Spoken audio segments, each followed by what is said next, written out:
Welcome to LoganRobo's channel, broadcasting live on twitch.tv/LoganRobo and on youtube.com/@LoganRobo. Tonight's game is The Great Ace Attorney Chronicles. Please note, this will be the final stream before my birthday tomorrow, which means I might be too old to keep streaming tomorrow? I don't know. What's the cutoff? Somebody please tell me.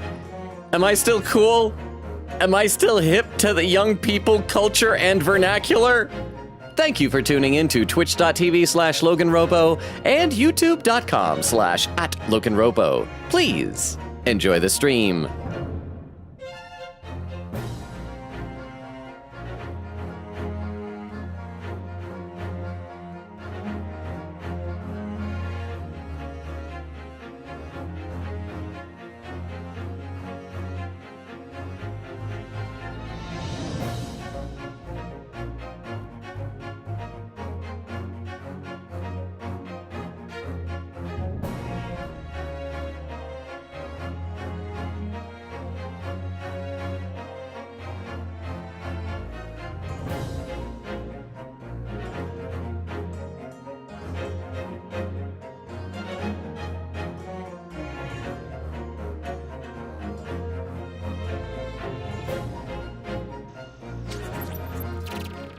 And we are live! How is everybody doing? Welcome, welcome! I see that over on the Twitch side of the chat, Extemporaneous was here early with a lurk and a random Transformers check. Twin twist! I actually glanced over and I saw that before, right as I was about to start the stream, so I had time to run over and grab him off my shelf. You're probably already lurking, can't see this Extemporaneous, but I got Twin Twist.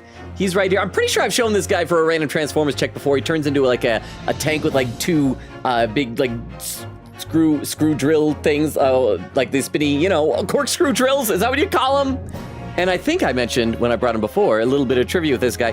When I got this toy, I at the time, believe it or not, had a girlfriend.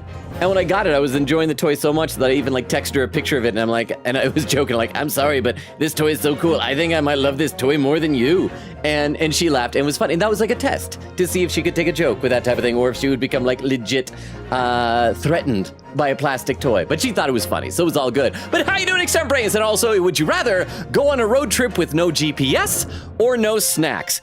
I would say no snacks. I mean, snacks are good, but I don't know if I could do a road trip with... I have in the past gone on a road trip with no GPS, and I would rather not do that again. So I would say no snacks. Snacks are fun, but you can come up with other things to occupy yourself besides munching on things. But thank you for lurking, Extemporaneous. Magpie says, Caw. Hey, whoa, Magpie flied in. How we doing, chat? I'm doing pretty good. I'm kind of surprised. Like, it's been a long time since the first post-Extemporaneous random Transformers check comment wasn't Oak. Quickity says, howdy. How you doing, Quick Katie? Beep says, what up, Logan? Hey, chat. How you doing, Beep? It was good to see you the other day. Popped into a couple people were streaming. And was able to pop in. I think I saw you over in when Nora and Oak were... I mean, Oak was just like sitting back and watching as Nora was maliciously genociding people in Undertale. It was crazy. Let's see, Queen says, just open a good can of Sprite. Ready for the trial drama. I'm ready too. I'm excited. We've reached the end of the week. Just about basically the end of the week for me. Tomorrow's Friday. Tomorrow's my birthday. I don't have work. I have one thing I need to do at some point, but I'm just gonna enjoy the day. Over on YouTube, Taco was here early, said won't be able to stay at my friend's house watching movies. Oh, that's fun. I need to watch more movies. I feel like there's a lot I'm behind on, but hope you're having fun. If you can somehow hear this, I'd love to hear like what movies you're watching. And Frulzy says, I mean, there's a grandma who streams Minecraft and stuff, so I think you get at least 2 more years. Thank you, Frulzy, for the encouragement and the stab into my gut right there with that. Let's see, Beep says, yee-haw! I have a NOS energy here. I just cracked 2. Oak says, hey, Longa, there's Oak. How you doing, Oak? I don't have any like soda. I just got my water. I once again went looking for caffeine-free Dr. Pepper, and I'm pretty sure they've just stopped selling it. I can't find it anywhere. But how is everybody? I hope your week is going well. I hope your Thursday was good. I hope just everything with y'alls is good. Quickity says, I believe we just started page 6 last time. Wait. We reached the end of the first part of the trial. Wait, yeah, because you said there's 8 pages in your thing, right? And so if it's for investigation, for trial, then we would be starting page 6. Yes, I think that's correct. So let's load up where we're at here, and let's give a little recap. So we met 2 new characters last time who were absolutely delightful. They were 2 professional baddies, Nash and Ringo. Oh crap, what was their last name? It was like, I don't know, Badnick or something. Like, it was some goofy little thing. Skulkin, yeah, that's their name. Let's see if we can find them. Yeah, there we go. Nash and Ringo Skulkin, and they're for some reason convinced that that Gregson is their like long lost brother, and it's just wonderful and whimsical. We've got a Russian terrorist on the jury, which is also fun, and I honestly don't remember much of actual trial stuff last time. I think most of it was occupied by once again learning how stereoscopes work, because looking at our court record. We were looking at security camera, still camera footage, and we saw this picture of Gina Lestrada apparently holding up Windy Bank with his own gun, which is not helping our case. I feel like, assuming this is what it looks like, then even if she's acquitted of murder, she's probably still going to jail for a very long time. But then we used the stereoscope to compare that to this other picture, and we saw that all the junk on the counter was moved slightly. And apparently that's important for reasons, which we will find out soon. Oh, and there was 2 guns. There was the Skulkin Brothers gun. Oh, and there's this whole stupid thing where we're like, oh, the blood that it's on the calendar in the room is Herlock Sholmes' blood. And everybody thinks that, and I still don't think that's the case. I do not think that is the case. I'm convinced the game and everyone in it is dumb, and that I actually noticed something for once, and I'm very proud of myself. But should we play some game? You know, or should I just keep chatting with the chat? I'll read a couple more really quick comments. Beep says, 100 years old, should probably not stream. So, Dick Van Dyke, didn't he reach 100 years old? Is he not allowed to stream? Beep. Oak says, the cutoff is 11 years old. Any older, and you're too old. Beep says, but let them drive a car. Oh, crap. I actually clicked it. What was Ryunosuke saying in that previous one? Earlier in this trial, you gave the following testimony about your actions after you entered Windy Banks. Well, it was bedlam soon as, weren't it? It was, Nash, it was. Didn't even have time to pull me dukes out of me Lucy lockets. Lucy, I need a slightly better voice for him. It still sounds too much like you. Maybe say, Lucy lockets, maybe make his voice a bit more like this. However, that was a lie! You brothers! How dare you be brothers? You're probably even from the same mother! Oh, blimey! On the night in question, you rifled through the items on the victim's counter! We never done nothing of the sort. Oh, you figure that out!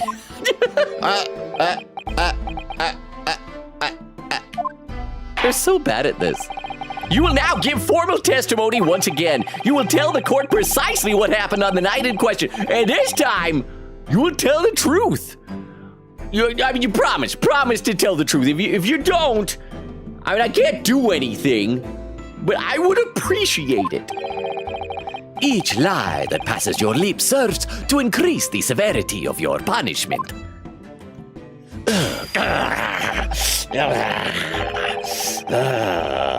Look what you made me do. And that, gentlemen, may deal a crushing blow to your chances of ever seeing the light of day again.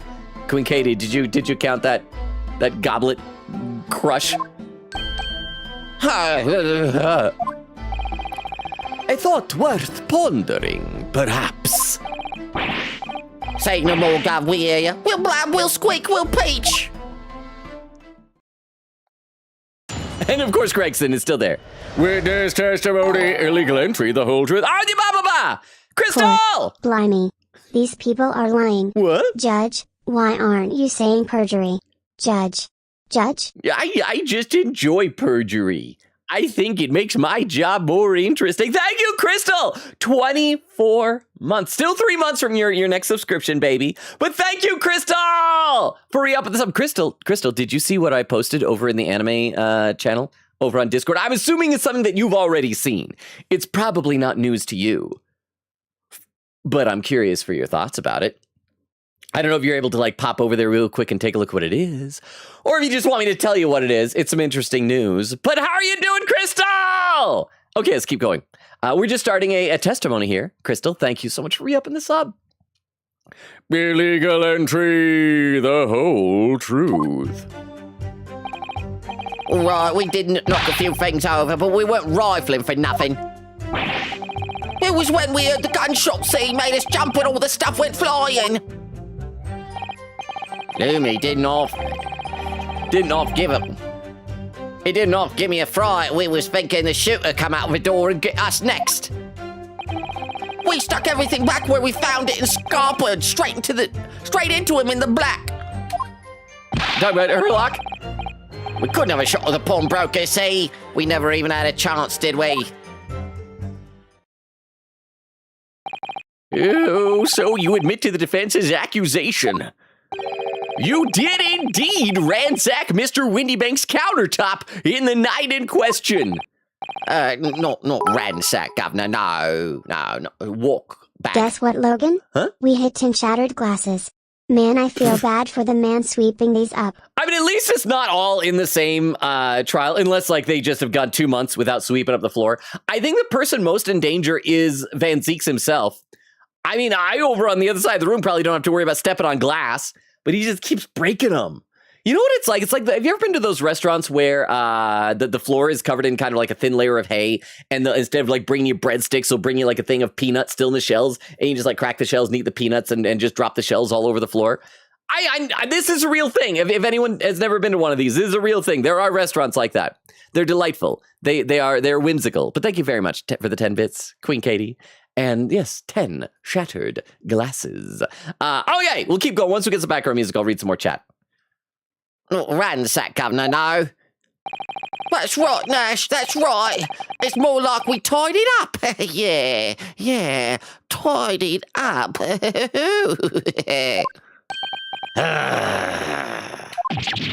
Oh, sorry. By their own admission, these brothers entered the pawnbrokery under dubious circumstances. However, they panicked and fled on hearing the gunshot, having first made good their mess. Way you say it, we hardly sound like roughs at all. We don't, Nash. We don't. Can't make us sound a little bit more, cutthroat. We've got a reputation to keep. Tell them I killed a man. Not this man, but I killed a different man. A man that I wouldn't go to jail for. It can't just be coincidence that these men showed up at the Windybanks that night. Well, obviously they're colluding with Egbert Benedict, right? There's more to their testimony than meets the eye. I'm sure of it. And Gregson. Hi, Gregson. I love you, Gregson. Blink, blink, blink. Cross-examination! Illegal entry, the whole truth. Okay, you guys know the deal. When we reach this point, we always save, we press everything, we present evidence. But before we do any of that, I am going to read a little bit more in the chat because, I don't know, the game has just started. The game is afoot, so they say. But I want to read some chat. I miss you guys. Like, I've been looking forward to talking to you guys, like, even more than the game. Let's see. Queen Katie said, I was also doing some spoiler clips earlier today. I made what I hope is a good pun in one of the titles, lol. Okay, if the title somehow doesn't show up for me, you gotta make sure that you, like, tell me the title. Maybe, like, write it out when you post it, because I like a good pun. Oak says, I'm releasing a song on streaming for the first time in almost 3 years soon? Hoping to release it on July 14th. Be sure to, like, post it when it's out. Let us all check it out. Congratulations, Oak. Beep says, wowie. No, do it on the 15th for my birthday. Lol. Quickita says, ooh, speaking of music, I just bought a cool music program for game music. 1-Bit Dragon. It was on sale for 50% and nabbed it. Nice. I need to look through the Steam summer sale. But I'm also waiting just in case, like, I happen to get, like, a birthday card tomorrow with, like, a Steam card or something. That'd be nice. Oak says, I'm doing it on the 14th for my mom's birthday. Oh, that's sweet. Beep says, even better. Hello, Logan. I think I already asked you, but again, how you doing? Oak says, Logan, do you still love the toy more than her? Well, I mean, considering that, like, she and I are no longer together, and I still have the toy, I think definitionally that I am more committed to my toy. Says, also, the song may or may not have already been leaked on Discord. What? And then Beep says, yeah, Oak and Nora's genocide run, so fun. Oak said, no, it was all Nora. And Beep says, Nora did it. Oak said, Nora killed Papyrus. Beep says, such evil and lesser dog. Oak says, my bad for coming in late. I was troubleshooting my audio driver. No, it's all good. It was just kind of surprising not seeing like the instant whole command. And I'm still caught up over on YouTube. So, and hi, I can see there's people on YouTube. And I appreciate you on YouTube. Read one or two more really quick comments on Twitch, so we'll get back to the game. Quick says, yes, the apple and pear. Oak says, I was 1 minute, 30 seconds late. Aw, Quick says, best baddies. And Beep says, Rip Driver, I have to do that half the time when I install Windows. Okay.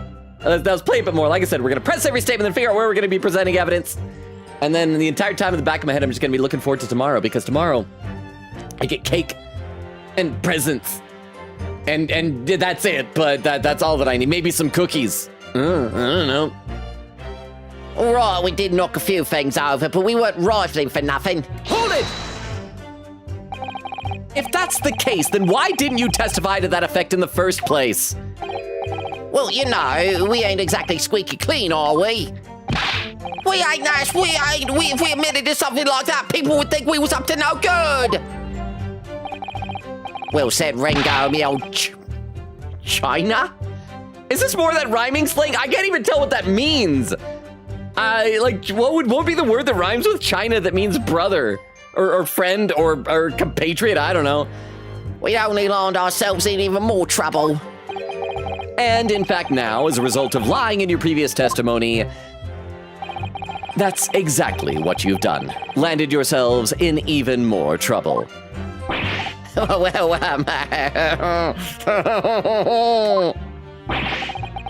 rotten luck.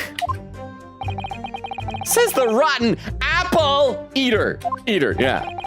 Witnesses, explain your actions to the court. Why did you ransack the victim's counter? We never ransacked nothing.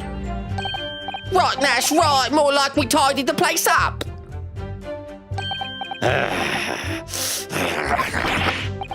I'm sorry. It was when we heard the gunshot, see? Made us both jump and all that stuff went flying. Hold it! So, what you're saying is, the sound of the gunshot shocked you so much, you knocked all those things off the counter? Well, it shocked one of us that much, yeah. This bag of nerves need to learn to keep his shirt on. Whenever he's surprised, he gets nude. It's a coping mechanism. Look, it was loud, right, and I like my naked body. I'm very, very confident, very body positive. Blimey! Me dead granny would have woken up with that bang, and she would have gotten nude, and you would have liked it. Big brother here screamed like a blooming baby and fell over on the counter. He knocked over a load of books, a candlestick, and some skull whatnot. I got tangled in some marionette walls, knocked over a picture frame, we knocked the scales on the floor. You really mastered working quietly then. What a racket! Me granny would have been scared back into her grave at a clatter like that. She was buried nude in her grave. I hope no one just walked in right on that line and missed the setup for that joke earlier. So in short, the gunshot took you by surprise. I meant some. I mean, it was quiet as a mouse, and then all of a sudden, bang! What you are? What you are?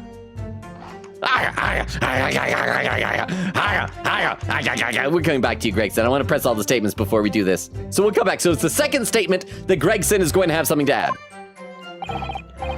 Picture the scene, right? I hear the shot. Next thing I know, there's a skull rolling across the floor. A deafening bang in the pitch black. I ain't gonna forget that in a hurry, I can tell ya. And yet, despite being so scared, you had the composure to tidy the mess you made? Well, what do you mean, Gov? I wouldn't imagine most people would have left the rolling skull and fled without a second thought. Oh, that's a good point. Well, give the Skulking Brothers a bad name. If nothing else, we're tidy. Well, pardon me for slander.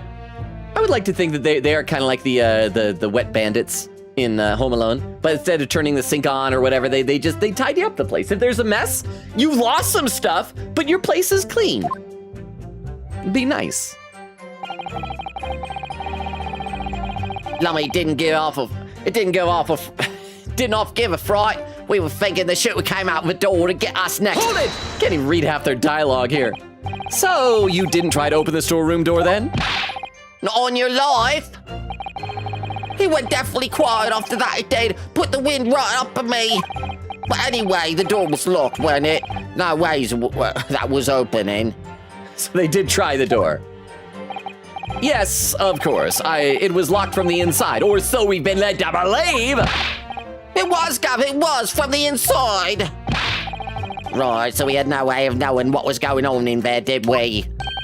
Unless there was some other way to get a view of the inside of the store, like through a window on the door that had a window, or if only the door that had a window had a window. Like through the keyhole or a spy hole, perhaps? Don't ring no bells, no lights, no light. Don't ring no bells, don't ring no lights, don't ring me noggin or I'll have a grand night. We had to cut and run before we noticed anything like that. We're still cutting our teeth in this game, see, but one day. Oh, so they're new, they're novices. That explains why they're bad at this. Ha. We really cut the mustard. Gregson, please, cut it out. But as we know, behind that door was the victim's lifeless body, with the accused not 2 feet away. Yes, unfortunately. Okay, I should read some. Oh, well, I thought that was done with that. I was going to read some chat, but we're looking at things. Gina was in there, unconscious, with the gun in her hand. Well, while you guys look at a passed out child, I mean, it's not child. I feel like child has got to be like 10 and under. Passed out youth in distress with a gun. I'll read a couple more comments in the chat. Let's see. Queen Katie says, oh, don't worry, Logan, I clipped several theories earlier today, so you'll get reminded someday. I feel like I don't have any good theories so far for this game, but thank you, Queen Katie. Beep says, Oak, did Nora send you that text file, the YouTube link? Vex says, yellow, I'm here. How you doing, Vex? Good to have you here. Oak says, I didn't click the link because I don't trust it not to be a Rickroll. Or it could be worse than a Rickroll. Could be a virus, could be malware. Queen Katie says with a little emote face. Oak says, made a poll in spoiler chat predicting what new character will be Logan's favorite in Deltarune Chapter 5. Okay, so Oak, by the way, when I start that, because that's going to be starting on Tuesday, that's only a couple of streams away, will you be able to help me make sure that I find the every chapter has a super boss, right? I'm assuming Chapter 5 is going to have another super boss, and I got to do something special to find the super boss. Are you going to help me find the super boss? I hope it's not like too super elaborate and difficult. Let's see. And Queen gave the highlighted message saying we hit 10 shattered glasses. Magpie says, I headcanon that Baroque's gloves are armored just so he can do the goblet crush thing. Maybe we can headcanon that he lost both his hands and they're both prosthetic, like robot hands, and then they just, he's not trying to break it, but they're very sensitive and just smash things easily. And he's trying really hard to get a better grip. And Queen says, so much glass on the ground. Okay, let's get back into this here. Gina was in there unconscious with a gun in her hand. To confirm, would it be correct to say that neither of you set foot inside the storeroom? That's right, Gav, that's right. Couldn't have, even if we wanted to. We stuck everything back where we found it, scampered straight into him in the black. Hold it! Hold it! Yes, whereupon you fired a shot from your own gun at Mr. Herlock Sholmes. We was a bit hasty there. We was, Nash, we was. Truth be told, I was already shaking like a leaf when you turned up. Oh yay, don't forget to pay attention to the UI during this testimony. I want you to see the UI above Ringo Little. Oh, you're right, it goes above his head. Oh, it's right there. I forgot to check for it. You guys mentioned it last time, but right there is perfect. It changes to go up there, and then it'll pop back down, I guess, when we go to somebody else, because his head is so tiny. It's like, I remember when we first were playing, which game was Pearl introduced in? Was the second game, was it Justice for All? And I remember that the window, the speech window, was originally opaque, and we had to go into the settings and change it to like transparent because you could hardly see her at all because she was so tiny. So thank you for the 10 bits, Queen Katie. And there we go. So yeah, so this thing is up here instead of down here. I like it. I like it a lot. Although I guess they could always do like a Mike Wazowski thing with him and just have him be so tiny and small that everything is always blocking his face, you know? Okay. Truth be told, I was already shaking like a leaf when you lot turned up. If you're shaking like a leaf, don't put a loaded gun in your hand! Good advice, miss. Good advice. Okay, that's fair. See, truth be told, mine went totally blank. Before your mind goes totally blank, make sure you don't have a loaded gun in your hand! Why do I have to explain basic firearm safety? Mental note made, miss. And there it is, up high again. After that, we legged it down the street, but apparently we looked dodgy to the coppers or something, so they clapped the derbies on us like winking. I don't know what these words mean. And after you had been handcuffed, the police found this revolver in your possession, correct? Well, yeah. And then it pops down. But listen, that proves it, doesn't it, eh? We couldn't have shot the pawnbroker saying we never even had a chance, did we? Hold it! Hold it! And then after pressing this one, we'll go back and pursue whatever it is that the Gregson was chomping about. And why should we believe that?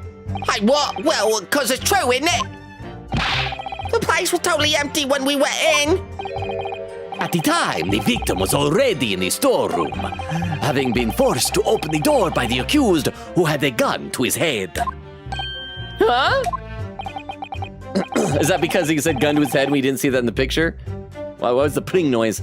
In other words, on the night in question, these two witnesses never even laid eyes on the proprietor of the pawnbrokery, Mr. Windyface. So they never saw Gina shoot him. Could have been Egbert Benedict. Correct. You got it, mister.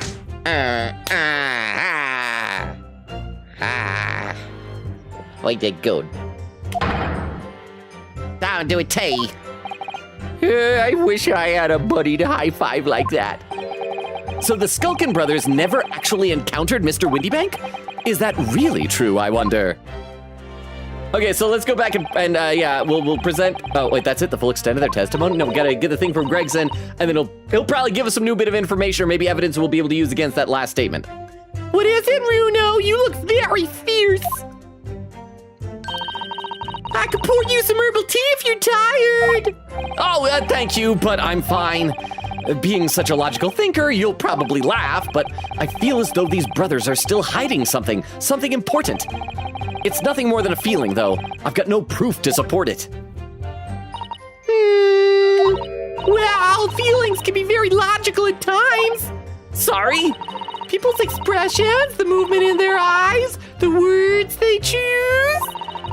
You can take all of that in and your brain will quietly analyze it to come up with a feeling like you describe. You've concluded that there's something suspicious about this testimony without knowing why, that's all. I think you should trust your instincts. Iris, thank you.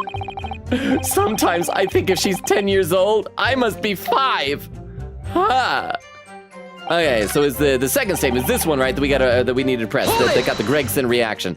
So let's go to that when he's alerted to them saying something weird, and then I'll read a couple comments in the chat. We'll pursue it, and everything will be grand. Where was it? It was sometime soon. I gotta make sure I don't actually skip over it. And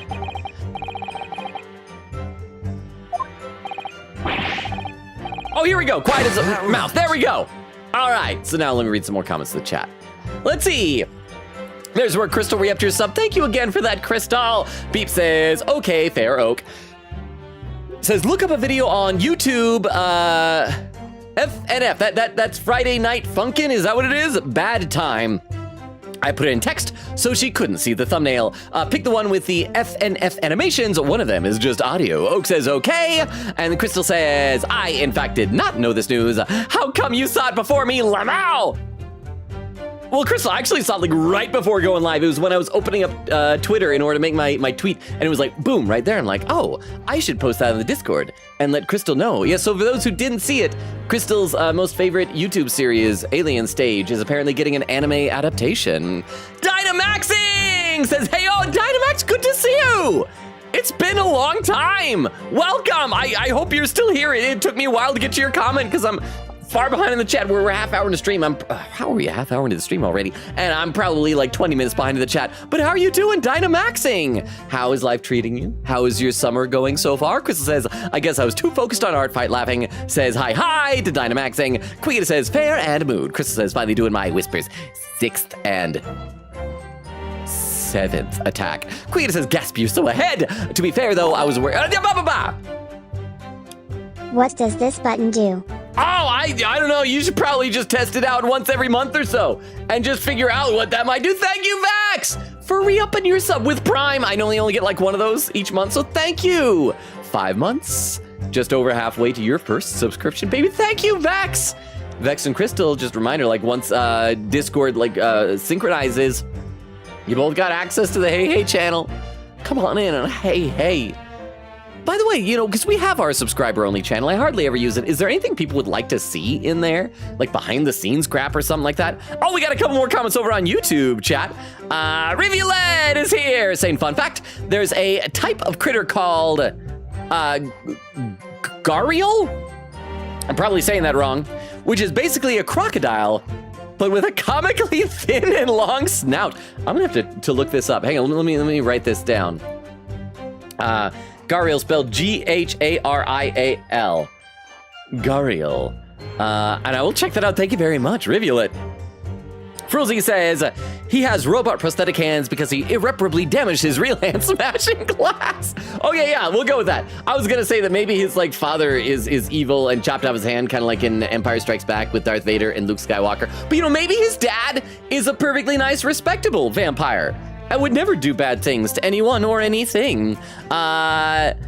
Fruzzy says, short-snouted gators and crocs are so cute. Just don't forget, they don't have the part of their brain that allows them to make friends. So that they may be cute, but they are not friend. Rivula says, indeed, Fruzzy, indeed. Says, wait, I don't know much about Alien Stage, but it's getting an anime adaptation? Yeah, I watched the first episode. It's basically like if you took a music reality show competition type of a thing, but every round, whoever loses that round is murdered by aliens. That's Alien Stage. And I understand there's a lot of doomed Yuri in it, I think. But yes, okay. I need a sip of water. And then one or two comments will get back at this. Let's see, and then Quigatus would say, to be fair though, is we're going to my Twitch event next week, lol. And Crystal says, yeah, I'm surprisingly not having any art block, nice. Okay, let's get back into the game now. So we need to go over to Gregson, and there we go, pursue. Excuse me. Inspector Gregson, do you have something to add? Look, I keep saying I don't appreciate being lumped in with these scoundrels. But that's all. Would that have anything to do with it being quiet or loud when he said that? No, something to add to their testimony? Huh. You seemed to react just now at what Mr. Skulkin said. Did it make you think of something? It's probably nothing, of course.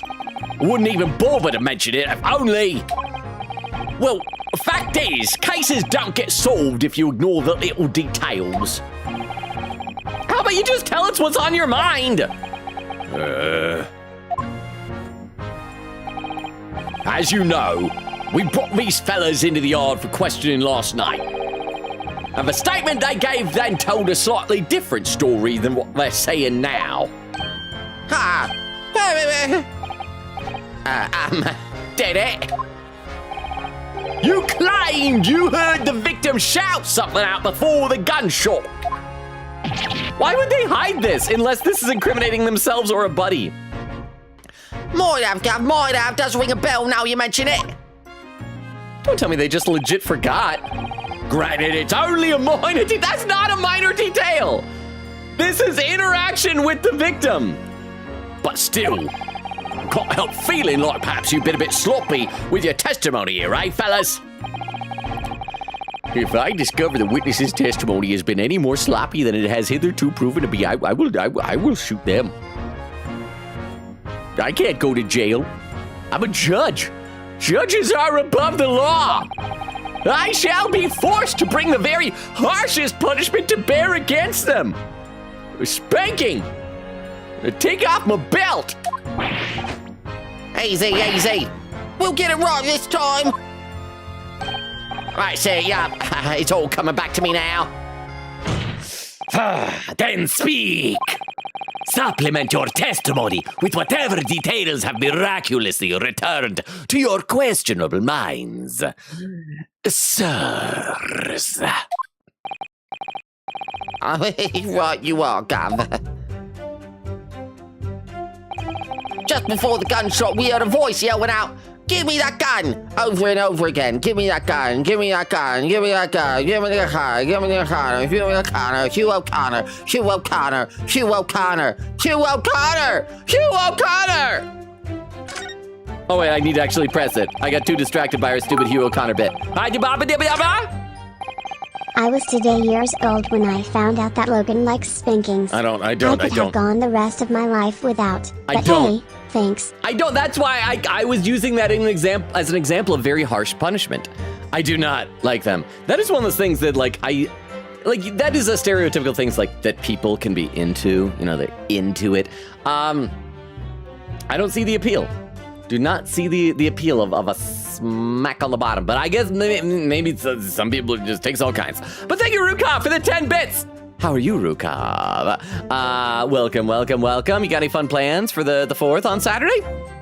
I'm reading a couple more comments in the chat now since we got interrupted with a TTS. Quick says, "Oh yeah, I got a cute new emote. Drew and approved today. Cute little disability pride emote. Oh, nice. Huh? Sure, Pinocchio knows. Pinocchio. Pinocchio was a different puppet than Pinocchio. Pinocchio was known for his nose growing every time he told the truth. It was just constantly growing, and the bigger his nose, everyone's like, "Oh man, that Pinocchio is such a reliable person." And so that's me, old Pinocchio. But thank you, Rukov, for the 10 bits. Okay, so what we got? We got to press this statement here. Hold it. So, in fact, you heard the voice and the gunshot almost simultaneously? We did, Gov, we did. Although, I suppose if you're being honest, we heard a kind of wavering voice before the yell and all. Well, quote, if you don't want to get shot. Oh, give me that gun. Oh, no! Nash, no! Oh, Nash, you were just pretending. Oh, that was so believable. I thought a bullet went out of his finger. Oh, that was scary. Kind of thing. A career in acting tragically missed. They could be a delightful comedy duo, Rio Nosuke. And where were the voices coming from? Could you tell? Of course we could. From the other side of that door behind the counter it was. From the storeroom where the victim was found dead. And the voice you heard, it was that of the victim, Mr. Windybank. And they don't know what his voice sounds like, but... All my granny's life, of course it was. On his granny's life, of course, well, that's right, we have different grannies. He adopted a granny once. So, that would mean... that you both knew Mr. Windybank and the sound of his voice. So that would mean what? Yeah, because how else would they know it was him? What, Nash, what, any ideas? Yes, Counsel, indeed it would. No, we didn't know the geezer. How am I supposed to deny it when that bloke in the fancy clobber's giving us the evil eye? I'm not even looking at you. Now I am. If you value your lives, you will ensure your testimony is accurate and true. Oh, I mean, Granny's life it is. I thought she was dead. I thought he was, like, talking about his granny was rolling over in her grave. How many grannies does this man have? On his granny's life, it must be. It's a good job his granny's dead. To summarize then, immediately after hearing the voice of the victim, you then heard the gunshot, causing you to stumble and upset the items on the counter, scattering them over the shop floor. They make it sound like we're clumsy. Don't forget we tied it up after like good little boys. Anyway, the way I see it. Wait, so that's it? We didn't get any new evidence added? Oh, this new. The bloke who owned the place was holding a gun, so he should have just fired instead of yelling at the girl.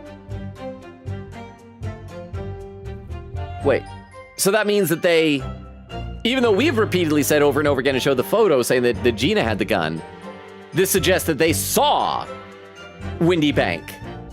Okay, so that helps us. So Windy Bank had the gun. Maybe when Gina picked up or had it, she like paid on the floor and was like, "Oh, here it is. Here, let me hand it to you." And the was you want to get shot or what? What was the line? What was it that he said?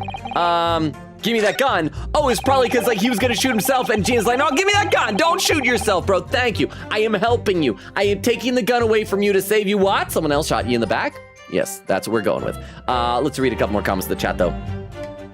Bumbo says hi. How you doing, Bumbo? Good to see you. How is your week going? Crystal says, wait, that's so cute. And then some emotes. Beck says, happy July Disability Pride Month. Beep says, epic game time. Oak says, I forgot to get Logan a birthday present. Aww. I mean, you guys don't have to. There were only 3 things I wanted. There were 3 Transformers, and I'm pretty sure I'm gonna get all of them tomorrow. I mean, I kind of helped with my own birthday shopping, so I have a general idea. So that and cake, but I mean, I guess if you guys want to get me some kind of presents, I won't stop you. Magpie says, me old mate, me China plate, and China, that is too many steps removed. That is 3 steps. Me old mate, me China plate. Oh my gosh. How does that even become slang? But thank you, Magpie, for explaining that to me. Bubba says, I'm replaying Persona 5. Oh, wow. Said also, unfun fact, Netflix is planning a live-action Persona show. I saw that. It looks like a lot of people online are acting as though it's basically confirmed that they're going to be doing Persona 5, but it never said. We don't even know if they're going to do any existing Persona game. They might just do like a new protagonist and do a different Persona scenario. But here's the question. Are they going to do it like faithful, like Netflix One Piece? Or are they going to do it unfaithful and awful, like Netflix Death Note and Netflix Cowboy Bebop and Netflix Kakegurui? Is that the one that, did I say that right? That's the one who was like the girl who does like the gambling and it turns her on and things like, all those look and sound awful. So Netflix does not have a good track record. There's so many things where people are like, man, what's the next franchise that you hope gets rebooted? It's like nothing that I like. I don't want anything that I care about to be like rebooted or redone, especially not by Netflix. So yes, Atlantic says, hello, yellow. How you doing, Atlantic? Oak says, lurk, prepping song release. Thank you for the lurk, Oak. See you when you get back. Let me take a look over YouTube chat. Reveal it says his grannies were all in polyamorous. Oh, that's right. So for one thing, they were all lesbians and polyamorous, and so they were just in massive octogenarian lady polycules. And he has many grannies, living, dead, some halfway between, some comatose. But yeah, just lots of grannies that he can promise things on their lives and or graves. Okay, let's keep playing a bit more. That bloke who owned the place was holding a gun, so he should have just fired instead of yelling at the girl. Hold it! Wait, what are you talking about? You're saying that Mr. Windybank had a gun in his hands? Oh yeah, but that was a sight, eh? The 2 of them waving guns at each other must have got pretty heated. Wait, so they both were waving guns? Because the gun that Gina Lestrade was holding was Windybank's gun. So maybe they don't know Gina. Maybe they saw somebody else point a gun and they just assumed it was Gina because they're not familiar with the defendant. I mean, just before he shouted out, we heard the geezer say, if you don't want to get shot, oh! So it was Windybank who said that. I want to cut over to Van Zeeks right now and just look at him realizing how much he just effed this up. No, cut to Van Zeeks. Didn't really sound like he meant it, mine. More of an empty threat, you could say. There you go. Mr. Windybank was known to keep a revolver on his shop counter at all times. Although he's probably pointing to his own head, right? Nobody said, but if you don't want to get shot, yeah? People say that to protect the articles in his keeping, he would readily put a bullet in someone's head if required. Oddly enough, only his own head. I think he just wanted to guilt people away from stealing. That someone, being himself, of course. See, it is not even a joke. It was a cry for help. Let's be honest, if he wasn't murdered, he would have done it to himself sooner or later. Oh, good grief! Extraordinary devotion indeed, if alarmingly misguided. Well, he certainly sounded like he was ready to pull the trigger the other night. Only the person he was gonna shoot beat him to it. Cooked his goose proper. But he wishes he'd squeeze the trigger instead of wasting time shouting, "Give me that gun!" Oh, so he shouted that too. He shouted everything. And it was directly after those words that you heard the gunshot? It was more or less the same time, Gov. Give me that gun! Go bam! I'm okay. Kind of thing. Yes. A career in acting very tragically missed. Okay. So we saw this before. We heard the sound of someone hitting the deck before everything went dead quiet. After that, we done a slapdash job tidying the place up. Okay, well, we didn't get any new evidence. I thought we were going to probably present evidence to this here. Where was we couldn't have shot the pawnbroker, see we never even had a chance, did we? But instead it seems like we're probably going to present evidence where he said the bloke would own the place was holding a gun, and we'll just show the photograph that showed him not holding a gun. This seems way too easy. This seems like deceptively making sense. Like it should not make sense. So I'm going to save. And let's present that photograph and see what happens. Maybe the game is just lobbing us a softball for once. And present. Objection.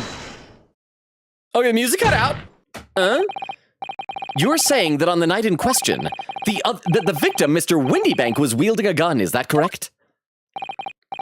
That's it, Gav, you got a picture. Yes, Nash, yes, no question. And yet the photographic evidence from the time of the incident clearly shows that Mr. Windybank was not in possession of a firearm of any description. Objection. Just my client that you're trying to say is a murderer was holding a gun. My client had a gun. That's not helping my case. You surprise me. Does the defense really intend to highlight evidence that compromises the position of the accused even more? That's what I'm saying. Yeah.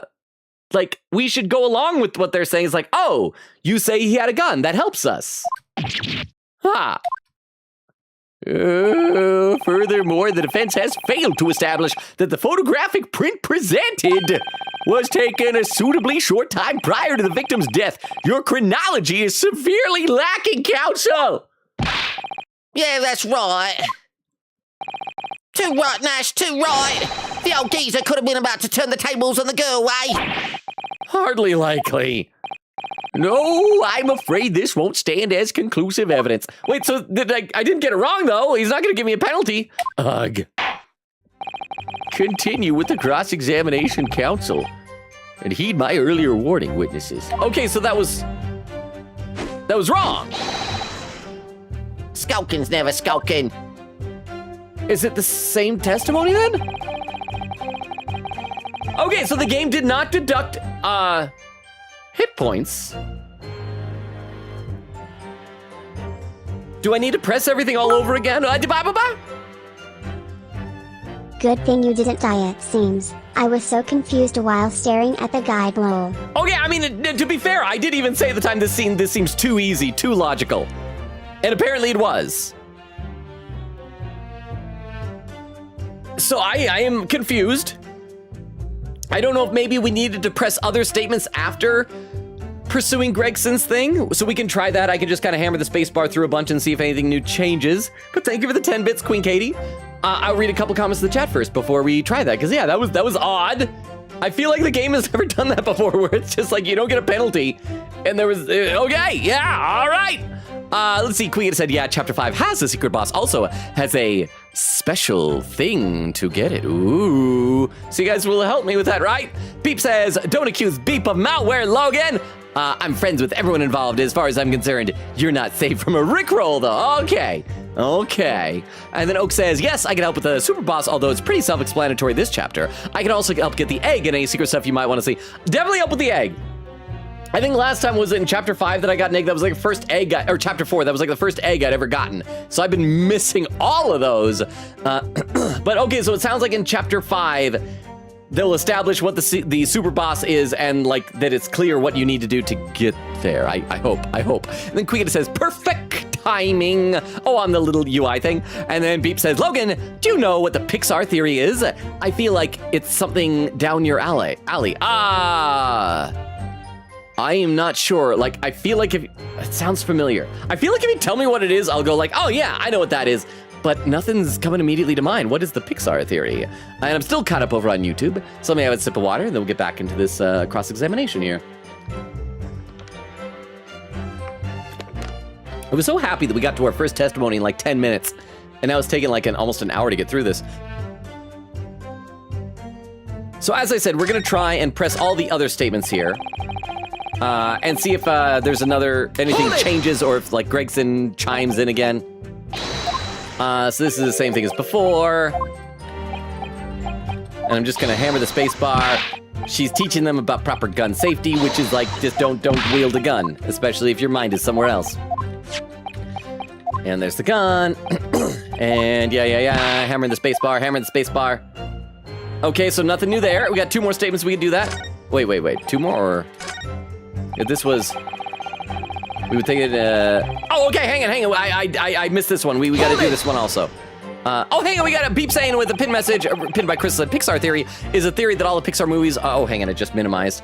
That all the Pixar movies are in the same universe until one massive story. I mean, I have seen people talk about that they're all in the same universe, mainly from all like little Easter eggs or like, oh, look here, that's the same like pest control van from A Bug's Life. And this over here is like like in Monsters, Inc., when they went there, that's the trailer home that was in like such and such other movie.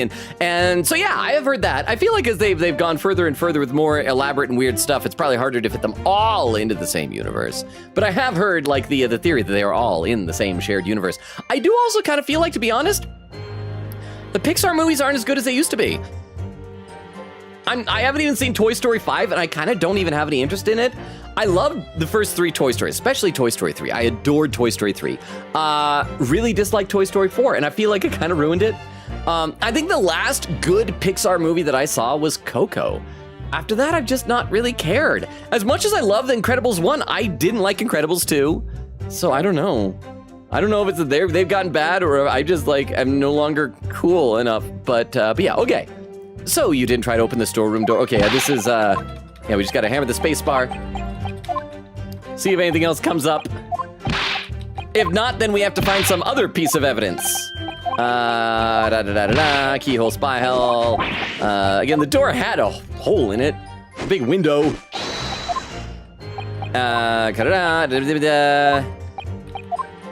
Okay, and so then the last, oh no, we got a little bit more here, and looks over there. We just like, sorry that this is so much repeat now. Once again, just trying to see if there's any other moment where Gregson chimes in with another thing that we need to pursue. Because I was surprised that the other one didn't like give us any new pieces of evidence. Okay, so let's try that. Hold it! This one's got to have something different now, yeah? Why should we believe that? Same as before. Blah blah blah blah blah blah blah blah. Other words. Skip it a bit about. Oh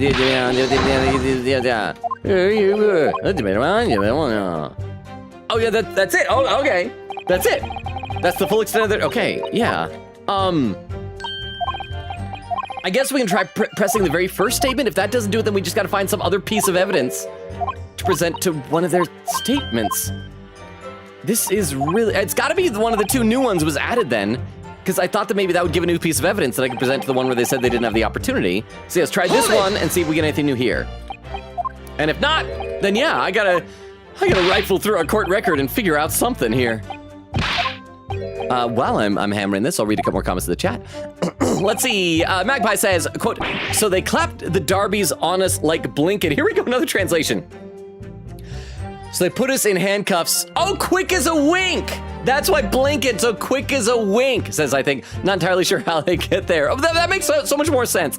My brain didn't even think of that, so thank you, Magpie. And then Quickett said, timestamp 28 minutes and 13 seconds. So I'm just shy of a half hour behind. And yeah, still nothing new. And okay, so we're... Yeah, so we gotta find some other piece of evidence then.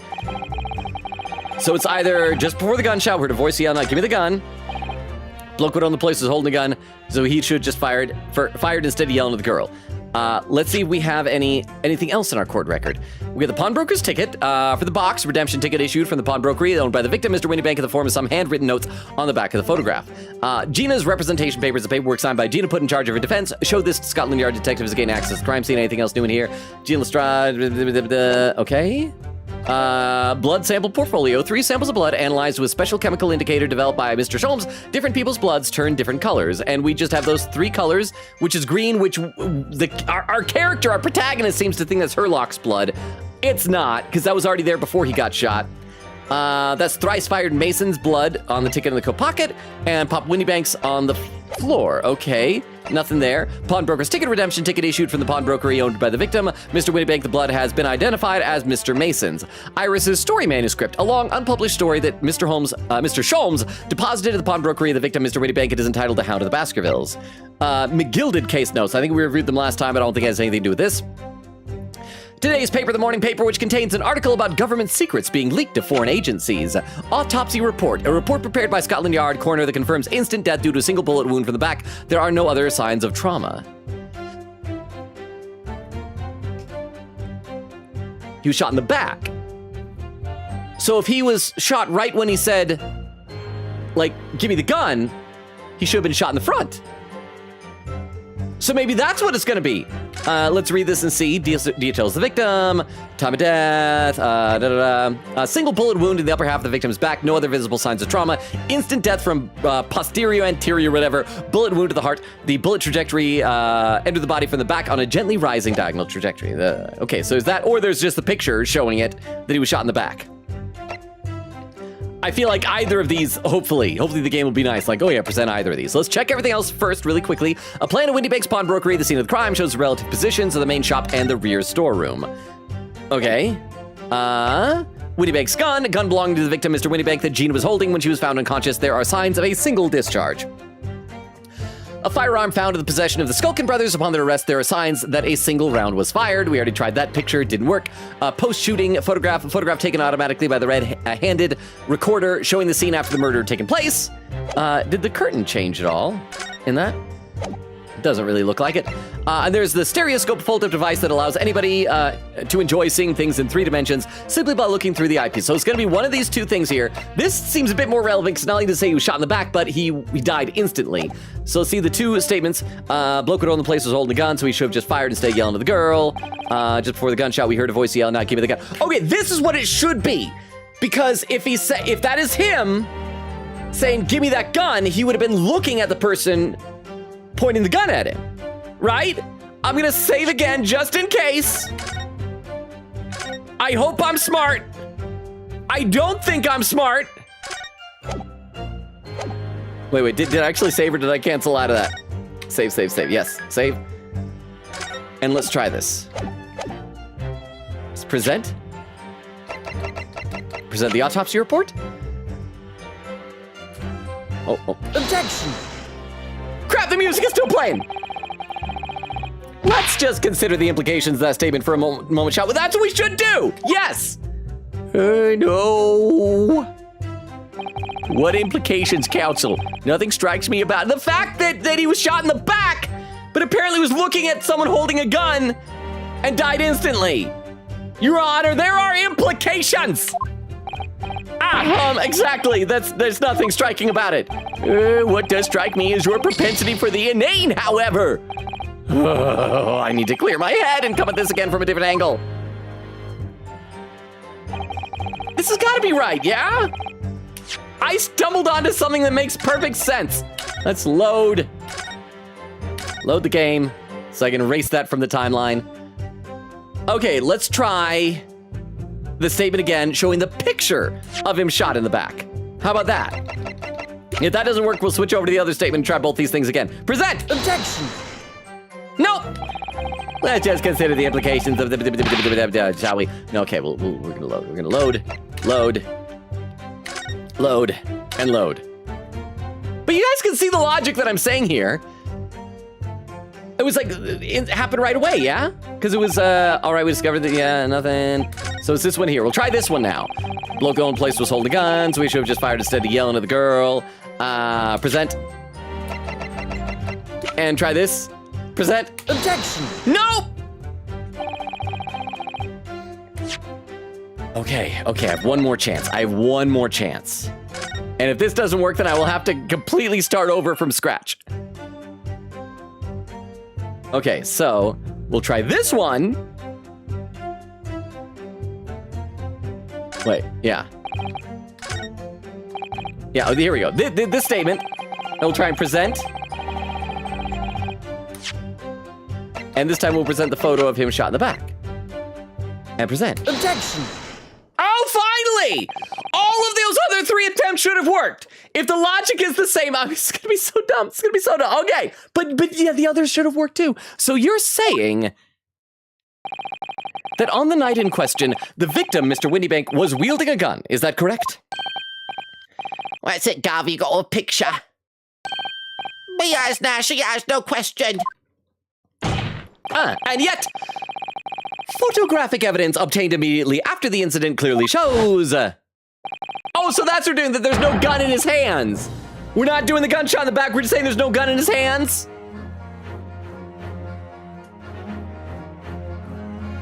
And we still haven't established why Gina was passed out. So we'll just say that there wasn't any gun in the storeroom at all. That Mr. Windybank was not holding a firearm of any description. Are you what? Oh, did we ever figure out what that name means? I can't remember. I was worried, I think before that might have been slang for a swear or something, but I think somebody said like who it was, that it was some specific person historically. That ain't right. Objection! There can be no question that the victim's revolver was used in the incident. I would remind the court that Mr. Windybank's gun was found at the scene. Not only was it identified as the murder weapon, but it was found in the accused's hand. I like that I have a different background. It kind of shakes things up. It's an interesting visual. I'm gonna read some more in the chat. That is not where I expected that to go. I hope the logic that the train of thought I was pursuing will be addressed at some point later. Let's see. Queen Gator says, alien stage anime? Oh gosh, a whole new generation is gonna cry. Dynamaxing is saying, I'm planning on beating some RPGs that I haven't yet during this summer. Currently playing Xenoblade, and after that will be Persona 3 Portable on Switch. Nice! I've never played any of the Xenoblade, or Xenoblade, Xeno Chronicles, any of that type of stuff. I hear they're good. I hope you're gonna enjoy them. Queen says, I sure hope I forget those spoilers Logan just said about Star Wars. Because I was planning to play Lego Star Wars sometime this month, lol. Oh, is it? Wait, that? Okay. There is one thing in The Empire Strikes Back that is so culturally ingrained in Americana that I don't think that can count as a spoiler anymore, because it's like, but I had forgotten. I will try to be more sensitive about Star Wars stuff. But it's like, it's one of the things it's just like that one scene, that one moment is like, everybody has seen that. Even if you don't know that you've seen it. You'll watch it and then you'll be like, oh, that makes sense why people are always referencing this scene. But I'm sorry, Queen Gator says it's an unvoiced game, yeah, but still. Dynamaxing says this whole year for me is beating games that I haven't yet to get my backlog shorter. I think that TGAA Chronicles games must have the least amount of characters I genuinely hate. These characters are incredibly well written and developed. They're also like, a lot of them are just endearing. I like a lot of the characters in this game. I mean, there's some that I think you're not supposed to like Magnus McGilded, but even he's fun, you know? Let's see, Magpie says, and the voice you heard was that of Mr. Windybank. Objection, Your Honor, leading the witness. Says, I mean, most people have at least 2 grannies. That is true. Says, how did that become slang? That's Cockney rhyming slang, baby. Same with stairs, apples and pears, apples. That's how most Cockney rhyming slang works. It's just one of those things where it's not like immediately apparent if I didn't take the whole journey there. Crystal says, remember to Queen Katie how you only knew Alien Stage because I told the person we raided to react to it laughing. Queen Gator says, good times. I feel like it's got to be 2 years since. Oh boy, I the guide if needed. I think the guide lied to me, lol. Oh wait, never mind. The guide confused me. Wait, am I right? Keyboard slam. Logan got scammed. I know, but at least it was an interesting diversion for a moment. Over on YouTube, Frozy says, Magnus McGilded. Why did I think that was misspelled for some reason? I think it was because it was lowercase. Magnus McGilded, and then some frowny faces. Frulzy, your baby girls and your babushkas are just tragic. I gotta have a sip of water, hang on. Okay, so it took us like 55 minutes, but we finally got through that cross-examination. I assume it's over now. Yeah, that took a long time.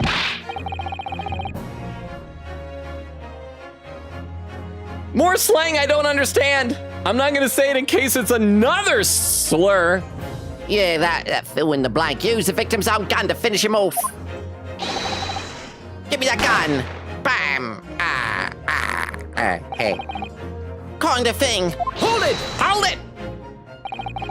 Stay exactly where you are, right there! It's not important in the case, it's adorable, and I want to take a photo.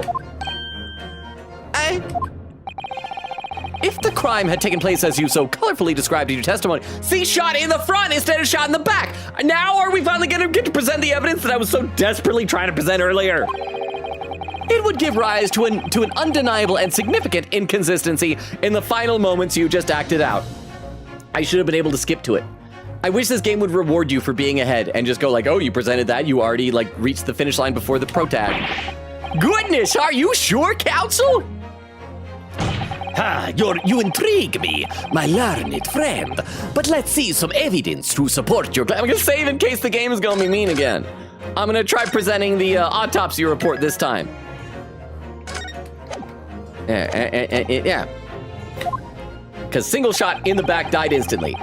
Where is the proof that demonstrates this inconsistency in the witness's portrayal of the victim's final moments? It's right here. Autopsy report. Take that! According to their testimony, the witnesses claim to have heard a shout of, "Give me that gun," followed by the gunshot. Indeed, with the two events happening almost simultaneously, or so we've been led to believe. Yes, that's right. Now, if that testimony is true, it would mean that at the moment of death, the victim and his attacker would have been facing each other. However, in the autopsy report, it clearly states that the victim died instantly after being shot from behind.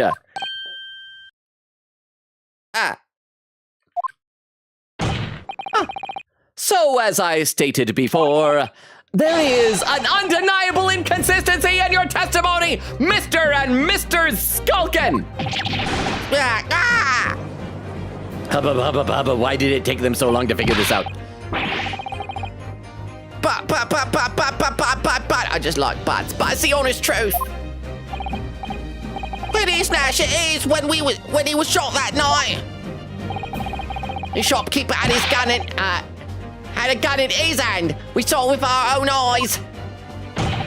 Did I hear you right just now? You actually saw Mr. Winniebank holding a gun?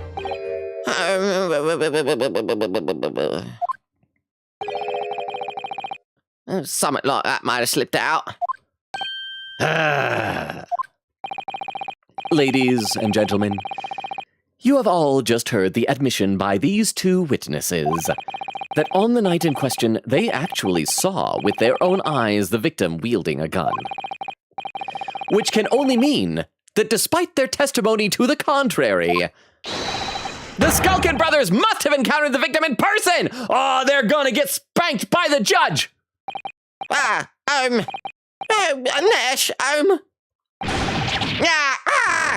Let's watch him get spanked. Order! Witnesses, explain yourselves at once! Well, the thing is, it weren't supposed to. It would seem that my previous warning fell on deaf ears. I made it quite clear that false witnesses would be the death of you. So why don't you just climb into this omnibus over here?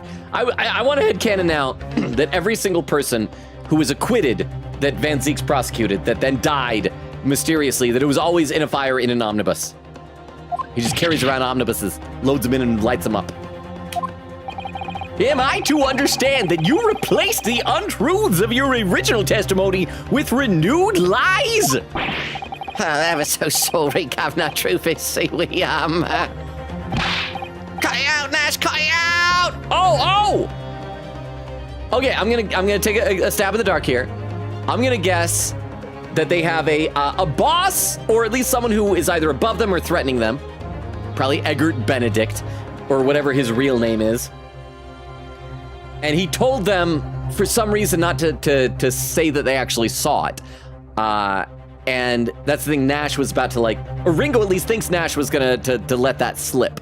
And they have to cover up the fact that Egbert Benedict was there that night as well and was the murderer. If we blab now, you know what he'll do to us. Talking about Egbert Benedict! Got pears and apples and eggs! He? Who are they talking about? He didn't technically say he said E. Let me make your position here perfectly clear. Also, why is Ryunosuke the only one that notices that they said that to each other? You will talk. There is no other option available to you. Bruv, come on, the game's up! But whoever guts forgot us! In case it hasn't quite sunk in yet, no matter how hard you try to hide it, the truth will come out! On the night in question, it is now apparent that you brothers met face to face with the victim. I demand that you testify again to explain the precise circumstances under which this meeting took place. That's right, we're just gonna have 3 hours of these two guys testifying over and over again. Well, do we have to? On pain of death. I'll allow it. If they lie, Van Zeek, you can kill them. We will all turn a blind eye. I suggest you make yourselves fully aware that this is your very last chance to tell the truth. Another testimony, huh? Witness testimony! Encounter with the victim. Let's save. Let's check the chat. This is fun. It's whimsical. But my gosh, it's taking a needlessly long time to get these guys to just tell us what happened. Queen Katie said, basically, Logan presented the wrong item and the game gave him a freebie. You know what? I would like to think it is because that I was about to present that later. And so the game realized, okay, it would be unfair to punish the player for having the correct conclusion, but we want to do it our way, right? Magpie said, for once the game was like, right idea, wrong time. Queen said, truly stealing my right train, wrong track. Magpie says, feels like it's related to ASL's train goes sorry? Joke for Queen Katie? So ASL, like American Sign Language, what's train goes sorry mean? Beep said, oh, that was pinned earlier about Pixar theory. Queen said, okay, here's a funny context. I only do signed English. I just looked up this ASL sign, keyboard slam. That's so simple and funny. Wait, what was it? Are you able to describe it in text? Let me have a sip of water, hang on.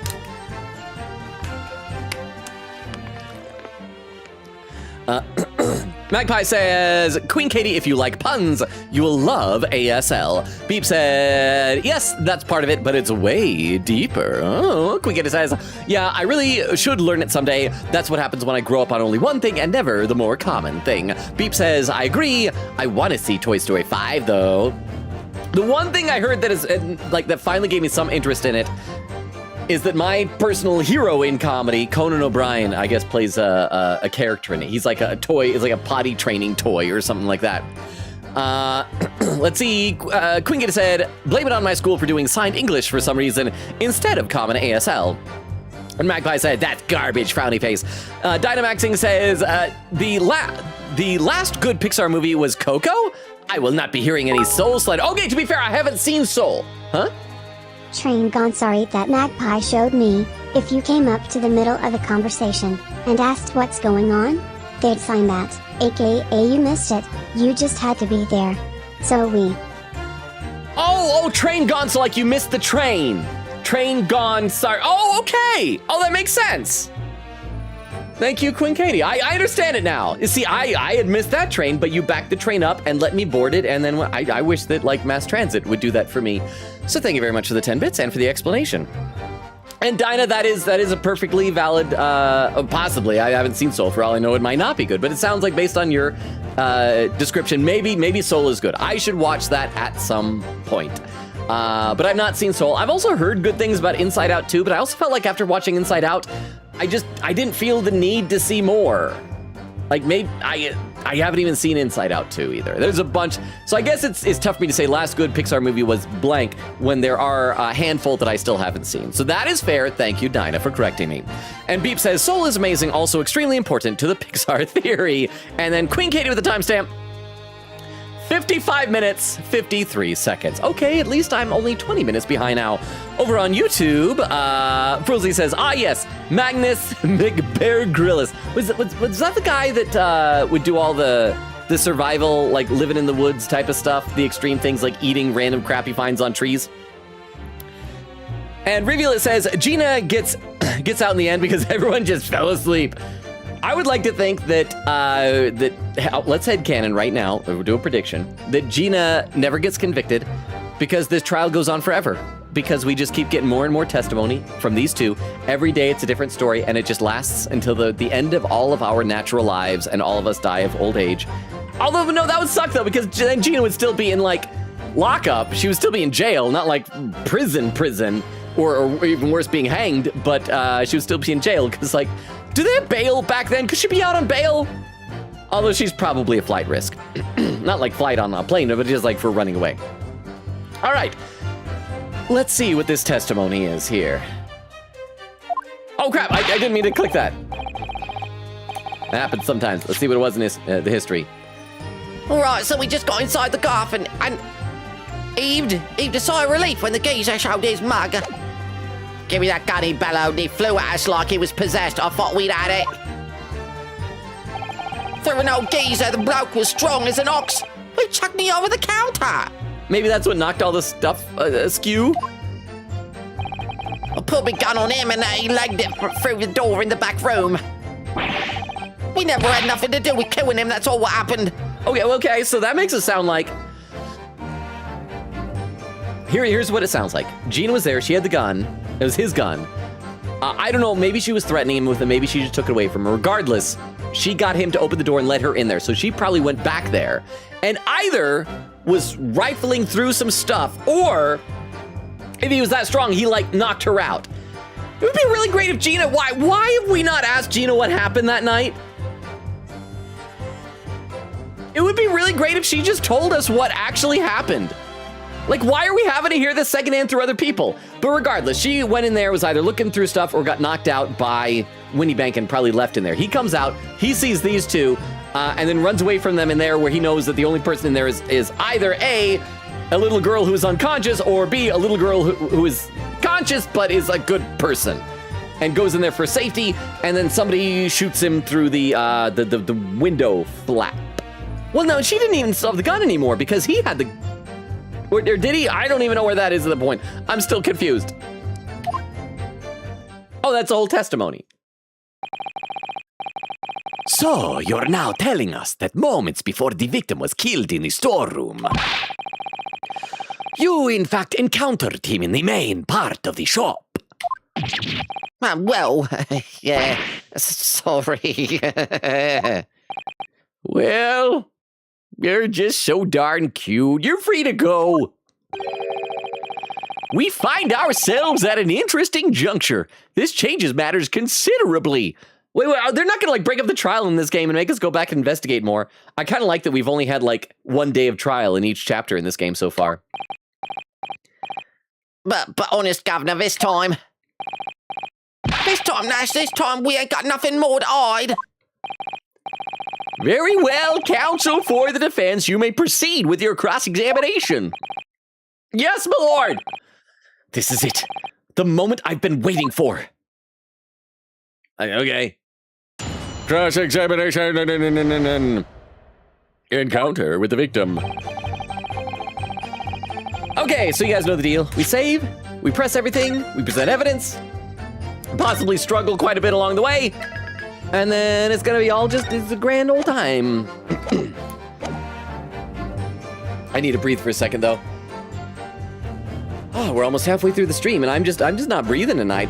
Queen Gated says he can only get so many logical chances here. Lol, something eliminating the impossible. Whatever remains. ... Crystal says, is he at least hot or cold? It turns out I was dead on, but the game is like, no, not yet. I want to take my time getting there. Crystal laughing. Queen Gated says, Logan, the music. Oh, never mind. I guess he did get it. Oh, hang on. And Crystal said, yep, he did. So I didn't mean to go forward there.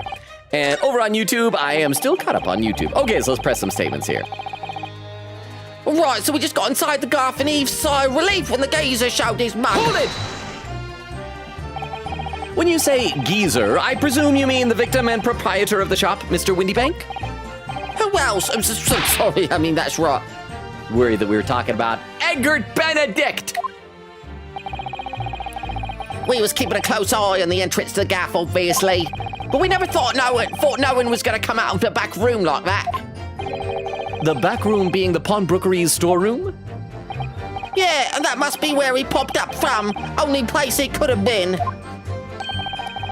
So it would seem the victim was already in the storeroom when these brothers entered the premises.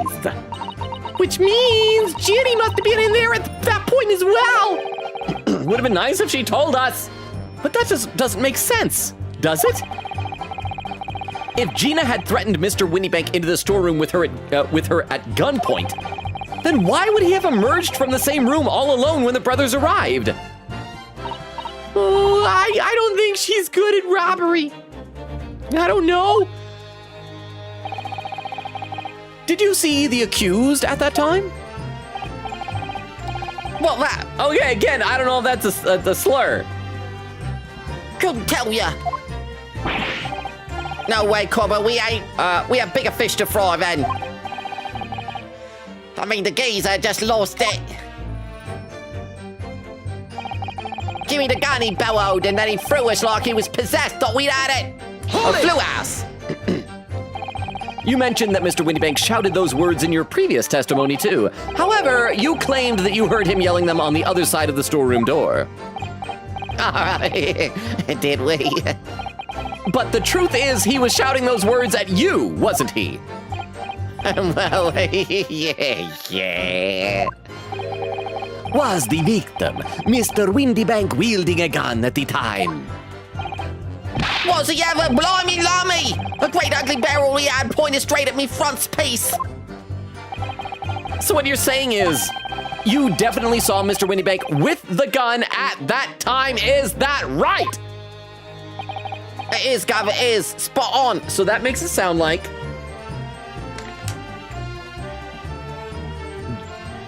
Gina gave it back to him. So he went in there and either gave it back to her when she passed out, or after he was shot, somebody took it out of his hand and put it in her hand, but then was able to lock the door. Again, I don't think locking the door would be that difficult with that big of a window on the door. You could probably reach down, get something to lock from the other side. And all of a sudden it came out as he did. It was bedlam, I didn't know who was going for who. You were clearly all going for each other. Like Nash said, we thought we'd had it. I mean, for an old geezer, the bloke was strong as an ox. He chucked me over the counter. Hold it! Hold it! Yes, I noted that you mentioned the counter in your previous testimony, too. Well, yeah, of course we did. He knocked it over a load of books, candlestick, and some skull, whatnot. That got tangled in some marionette. What knocked over a picture frame, what knocked them scales on the floor. So in fact, it wasn't the sound of the gunshot that shocked you and made you knock those things off the counter? Well, big brother here went flying over that counter like a gunshot, I can tell you. The old geezer pinned him. He did, Nash, he did. If you hadn't been there, the bloke would have flattened me like a bloomin' pancake in seconds. At the time in question, the alarm was raised at the local police station via a secret cable from the pawnbrokery. There is a button under the counter used to activate it, which was presumably pressed by the victim. That's right. When the brothers fled the scene and back onto the street, they ran straight into the arriving police, didn't they? Poor Mr. Windybank, he did everything he could to protect his shop. Okay, we're like halfway through pressing all these statements. Let me read some more in the chat. Let's see. Queen said weird. The guide said third statement. I don't know then. Maybe there was some flexibility. Queen says, I technically only know one spoiler from Star Wars. It's the one with Darth Vader and the pro tag, but I plan on making that hilarious fake reaction, though. I just tuned out when you said that. No, that is the one I was talking about. It was only that one, so don't worry. That is the only one, so it's totally fine. Vex says, quote, the Skulkin Brothers, circa 1899. Dinah says, yes, because we all know the letter H doesn't exist in Cockney accents. It doesn't. Except if it's a TH. Unless you want to say 10, like the word there. Tenny legged it through that door.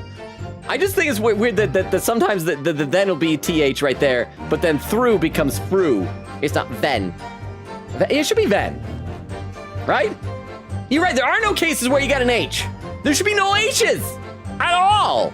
You're correct. Beep says, W stream Logan, I guess to go. Good stream, see you, bro. Bye, chat. Conan O'Brien, goated. Thank you for being here, Beep. Have a good rest of your night. Oh, look, I'm almost caught up. I can see the end of stream in sight. There's like only a couple more comments. And over on YouTube, Dermo says, morning, Dermo. Wait, hang on, Dermo. It's morning where you are. Does that mean it's tomorrow morning, right? It's already Friday there? Is my birthday where you are already? What's it like over there? Is my birthday a nice day? What is the future like? Dermo. You have a sip of water. I don't know why I'm so thirsty tonight.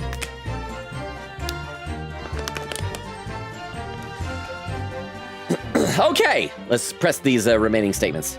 I pulled my gun on him and then he legged it through that door into the back room. Hold it!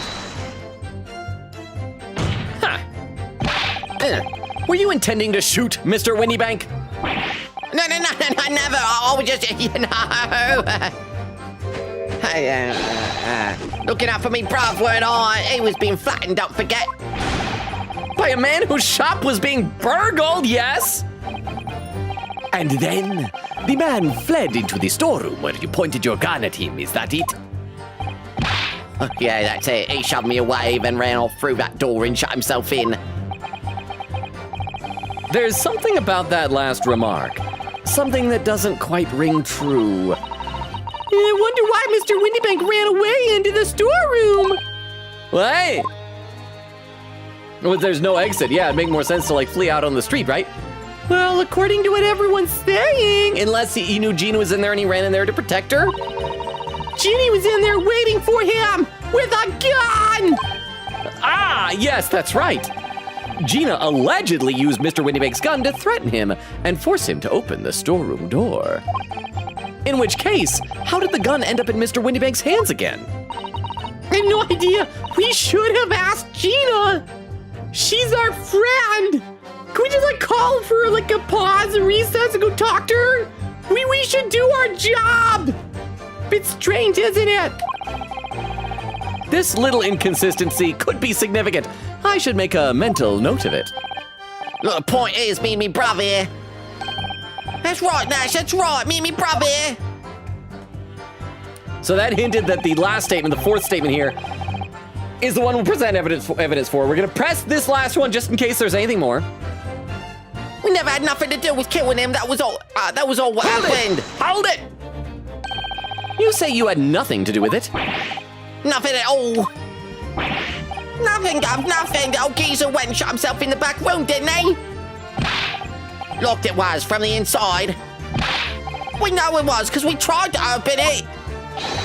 But it's a decent door, that one. Good and strong, wouldn't budge an inch. I still think it's possible that Gina had Iris has her gun that makes little small dog and cat doors. We should check to see if any of the doors and walls have some of those installed. So, in the end, the situation remains unchanged. Huh? Inside the storeroom with the pawnbroker, there was only one other person. And a window that you can fit a gun through and shoot him. The sole person who could possibly have shot the victim, the accused, Miss Gina Lestrade. Oh, it would indeed appear so. I just wish that maybe the window on the door wasn't so huge. Maybe then it wouldn't be so blatantly obvious. That would be a great way to shoot somebody. What say you to that, counsel? I don't know. Was there anyone else apart from Gina who could possibly have shot Mr. Windybank? Save. Save. And I'm gonna say yeah. There could have been. Mr. and Mr. Skulkin. Hey, what? What's that look for? From the moment you admitted that you'd encountered the victim face to face that night, the course of this trial changed completely. It did? What is your point, my learned friend? The question we must answer is who could have shot Mr. Windybank? And it is the belief of the defense that the defendant is not the only possible answer at all. I know, the Skulkin brothers, the window, they could do it, it's great. You have my attention. In that case, let us return to this plan of the premises. The victim was killed in the storeroom, which was locked from the inside. Those are the facts, so pray, what other possible answer to the question of who shot the man could there be? Counsel! You must now provide answers to the court in respect of 2 conundrums. 2, my lord? Twice as many chances to be right, baby. Indeed, namely, from what location did the culprit shoot the victim? And furthermore, where was the victim at the time? Understood, my lord. Are you all right, Runo? I'm not entirely sure, but there's one thing I am sure about. If I can prove that there's credible new alternative to what happened, it would change Gina's prospects hugely. Hugely. That is a word I did not expect to exist back in the days. I'm gonna say, I think obviously we'll say that the shooter was on the other side of the door and that he was just on the inside of the door, right?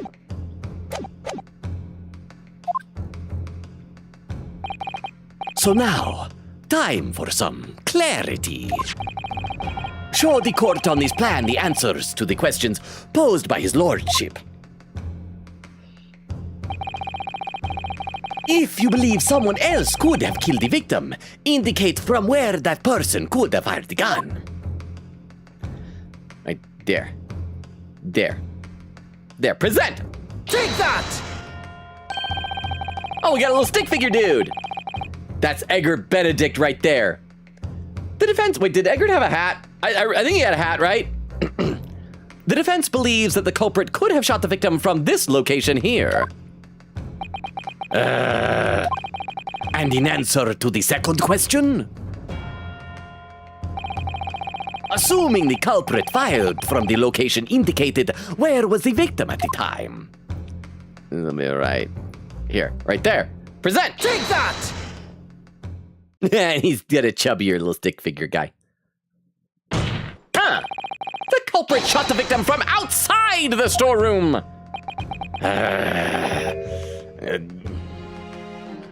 Continue. Mr. Windybank died instantly from a bullet wound in his back. Although what Van Zeek's going to say is that it was a slightly rising angle. And we still haven't accounted for that because the window was like up here. And so if anything, it would either be level or downward. But again, he might have been bending over. You know what it probably was? Let's say it was this.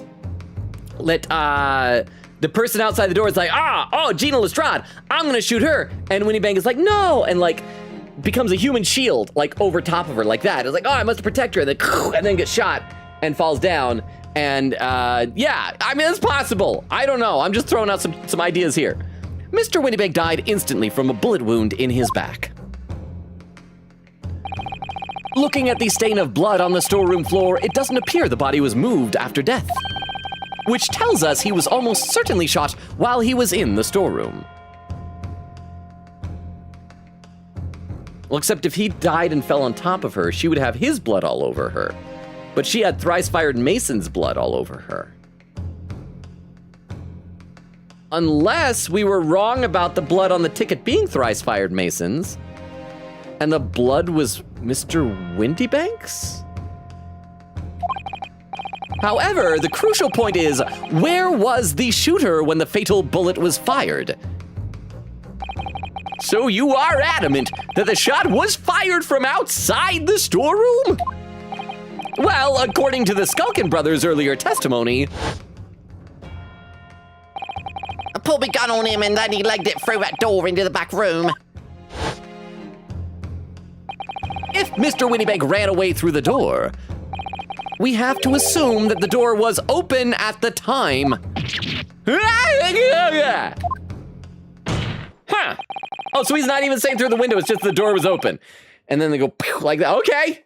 It was precisely at that moment when the victim was fleeing for his life that these brothers had the perfect opportunity to shoot the man in the back once he was inside the storeroom. Okay.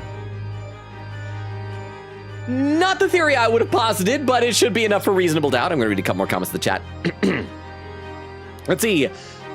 Magpie says, I feel the same way about Inside Out 2. Well, maybe it's a good movie. Like I said, I haven't seen it. But it's just like, but there are also so many movies these days that I just kind of feel like we're doing the same thing over again. Everything's a sequel, a reboot, a new adaptation of something. I want to see like new and interesting stuff that'll surprise me. Queen Gator said, I still haven't seen Inside Out 2. Saw the first one in theaters, even have the dorky movie snack tray with the characters on it, with cardboard / paper law. Ah, that's fun. Crystal says, oh yeah, it's Friday on my end too. Happy birth, Logan. Thank you, Crystal. So is Friday, is it good? I should check to see if Dermo replied to that. Frozy says, in 59 more minutes, I can say morning back. Hey! That's right, before the end of the stream, we might reach East Coast time zone of my birthday. And then Dermo with a message retracted, and Rivulet says, wait, happy birthday, Logan! I too am subjected to GMT. Oh, thank you, Rivulet. I appreciate that. I hope it is a good day there. That Friday is good and will treat me well. Thank you. And Dermo says, happy birthday, Logan. GMT as well. Thank you, Dermo. And Frilzy says, oh, and since it will Logan's birthday in 57 minutes, I can also send the birthday artwork I draw. You drew birthday artwork? Are you going to post in the Discord? I guess I'll wait until I'll wait till midnight East Coast. So that'll be, wait, how long will that be? That I don't know when that, yeah, it's going to be like in another 38 minutes or something like that. So I will check that out then. So thank you very much, Frilzy. I'm going to have a sip of water. See, and Dinah says, I can't wait for the 4th. I can't wait for the 4th. We're going out to a place to watch them, and should be cool stuff to do before they start. Oh, talking about like the fireworks and everything? Nice. I'm excited.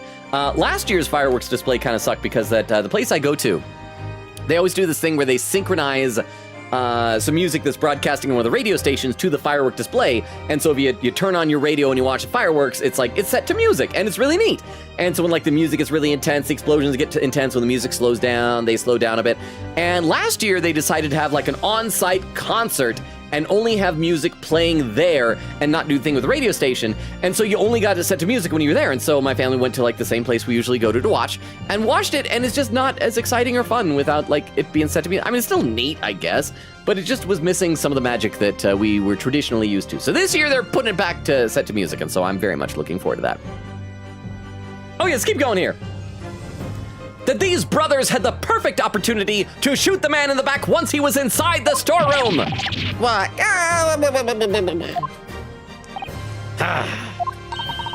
Come to think of it, do you remember what the prosecutor said at the start of the trial? I still have my cloak on. Moving on to the findings of Scotland Yard's coroner. His report states that the bullet entered the body on a rising diagonal trajectory. Okay, that's what I said before. That would make it difficult to be through the window. I think ultimately we're going to find out still that it was through the window. That Van Zeeks and Gregson had discounted that possibility because of the angle of the bullet entry trajectory, whatever you want to call it. But I think we'll be able to do the same thing that we did with Olive Green, where she was bent over, and so it hit her in the back. He, for some reason, was bent over, and so it went into his back at a, from the door, it was a downward angle, but for him, being up like that would be an upward angle into his body, if that makes sense. It means the victim was likely shot by someone significantly shorter in height than himself. Oh, we're gonna say it was poor little Ringo? We're gonna accuse little Ringo? Poor man! Shot while he was running as fast as he could to safety. Of course! He would have been leaning forward as he was running away. So even if the bullet was fired horizontally, it would still have entered his body in an upward... Trichek, what do you mean leaning forward? Does he Naruto run? Was that big old guy like leaning over there with his arms back here, running like that? I want to see that. I want an animation of that. So the culprit isn't necessarily someone shorter than Mr. Windybank? I Objection! feel like I don't lean that far forward when I'm running, do I? I don't Naruto run. Chat, do you Naruto run? I am sure my learned friend can't have forgotten that the storeroom door was found closed and locked from the inside. Yeah, well, Gina was still in there. Maybe she got scared and closed it and locked it and then just fell asleep because she was scared. You claim the victim was shot as he fled into the room. Do you also claim his corpse was dexterous enough to turn the key in the lock? And then maybe Gina had grabbed the gun to defend herself. And what if someone else locked the door? Ah, yes! There is someone else who could have locked the storm door. I'm gonna save in case it's not as obvious as I think. It should be Gina. But maybe the game is gonna mess me up. It's gonna be Gina. We'll probably have to present her. Is that so? Hey, very well then, counsel. Present your hypothesis to the court. In the scenario just described, the defense's assertion is that the victim was shot from outside the storeroom. In which case, who shut and locked the storeroom door from the inside? Gina Lestrade. Take that! Obviously, the person who locked the door was the only other person inside the storeroom at the time. The defendant, Miss Gina Lestrade. Objection! That is absurd. She is a girl. Girls do not know how to put keys in locks. Girls are the locks that have keys put into them. You're suggesting that the accused deliberately engineered the sealed room. Well, she was probably scared that she was gonna get shot too. For what possible reason? Such actions would only serve to tighten the noose around her neck. I am inclined to agree, I must say. Well, counsel. Okay, music, fade out. Yeah, that's a tricky one, that is. I should ask her. I have not done my due diligence. Half-baked notions have no place in my courtroom, counsel. Remember that. But of course Ginny would have locked the door. It almost goes without saying, doesn't it? It does? Well, if I was Ginny in that situation, I know I would have locked the door as quickly as I could. I mean, there's a guy out there with a gun shooting people. Those two burglars had just fired a gun in her direction, hadn't they? Oh, yes, obviously. Before the two brothers arrived, I wish that she hadn't told us that.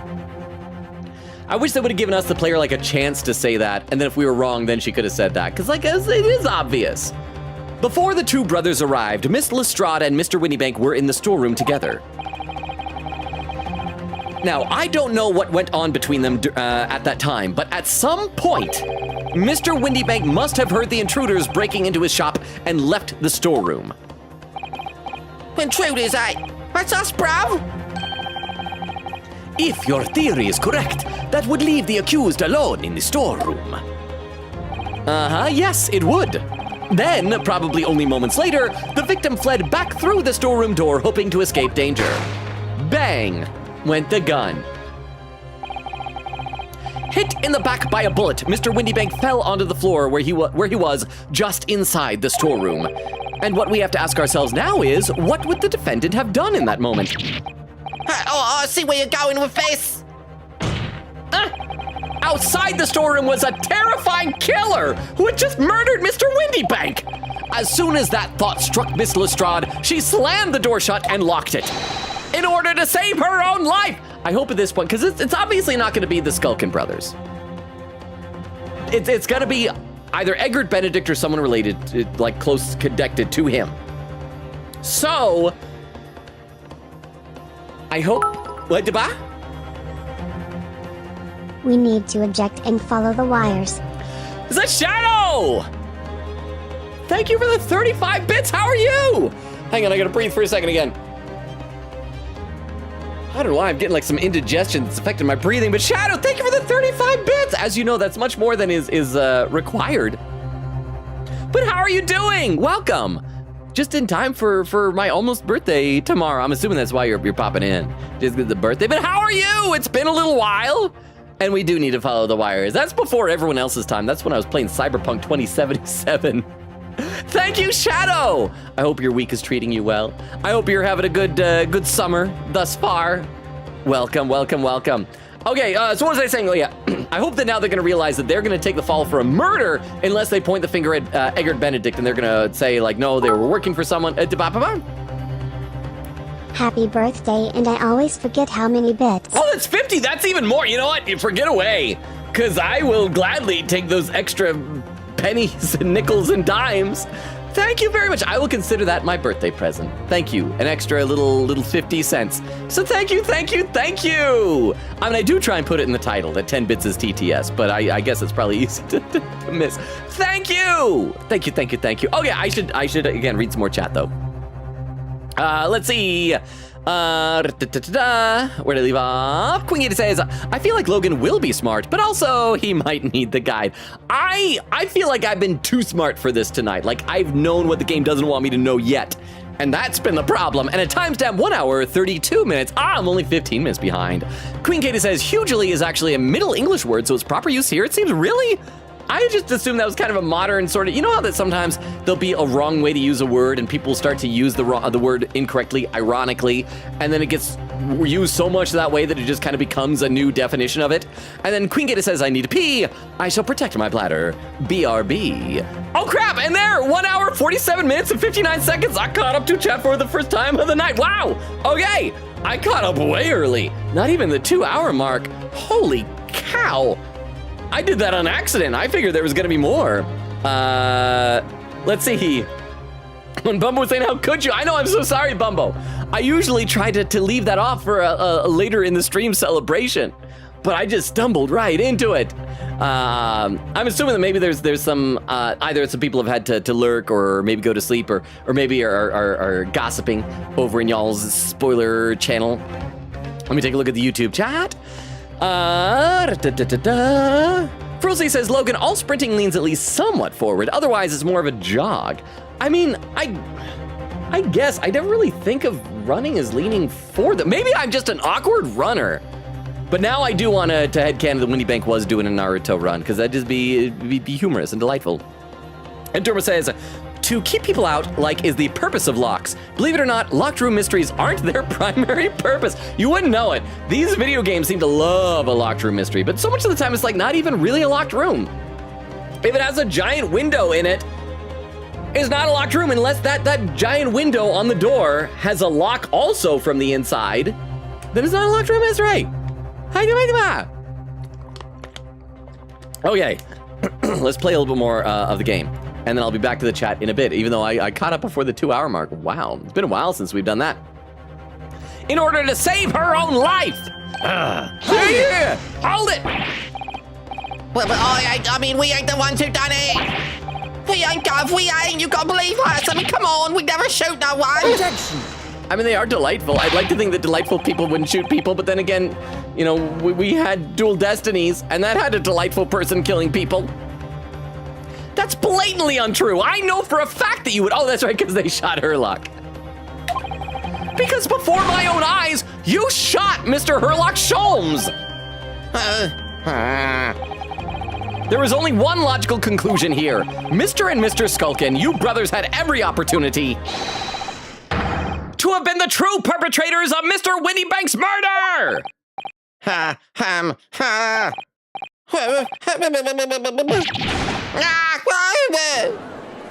I like how they pause with their arms up like that. Where does this leave us? You mean to say, it was the pickpocket who shot the pawnbroker after all? I should have known it was those three brothers. They look as shady as a dense forest. I just want to assume it's the jury saying that. That was amazing, Runo! All the members of the jury seem to be firmly on your side now! I know! First time ever! I've sucked so bad at this job up till this point, and probably the last. I will suck so bad at this job from this point onward. Well, I think you've done it. Surely they'll have to give a verdict. Oh, what's happening? Why is he laughing? Have we seen that laughing animation? That was weird. I don't like him laughing. Oh, wait, crap, what did he say? My mouse, like, glanced over the game, and it likes to skip when that happens. An admirable effort, my learned friend. What's this now? He's laughing? You find the situation amusing, Lord Van Zeeks? I myself find the defense's argument most persuasive. Glug, glug, glug, glug, glug. Where did this glass even come from? I dare say.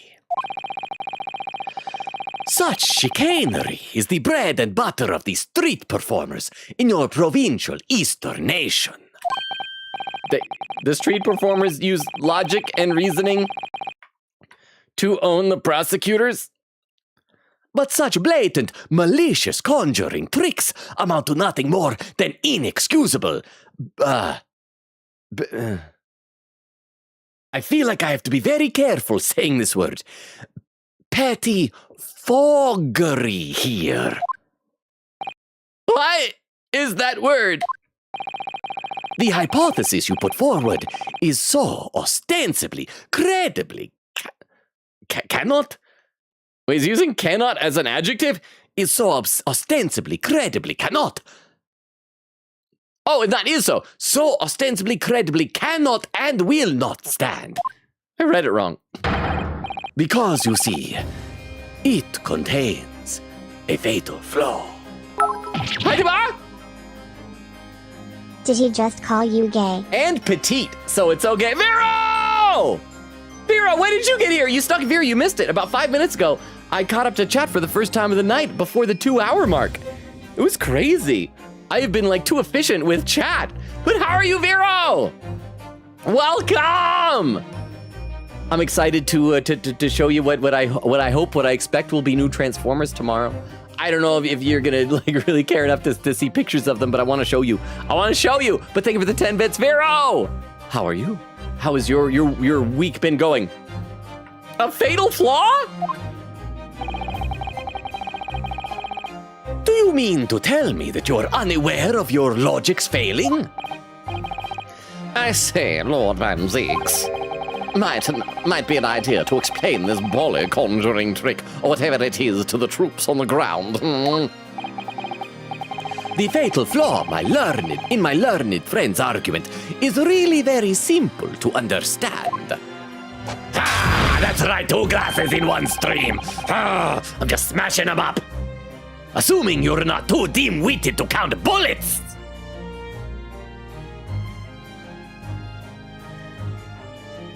Okay.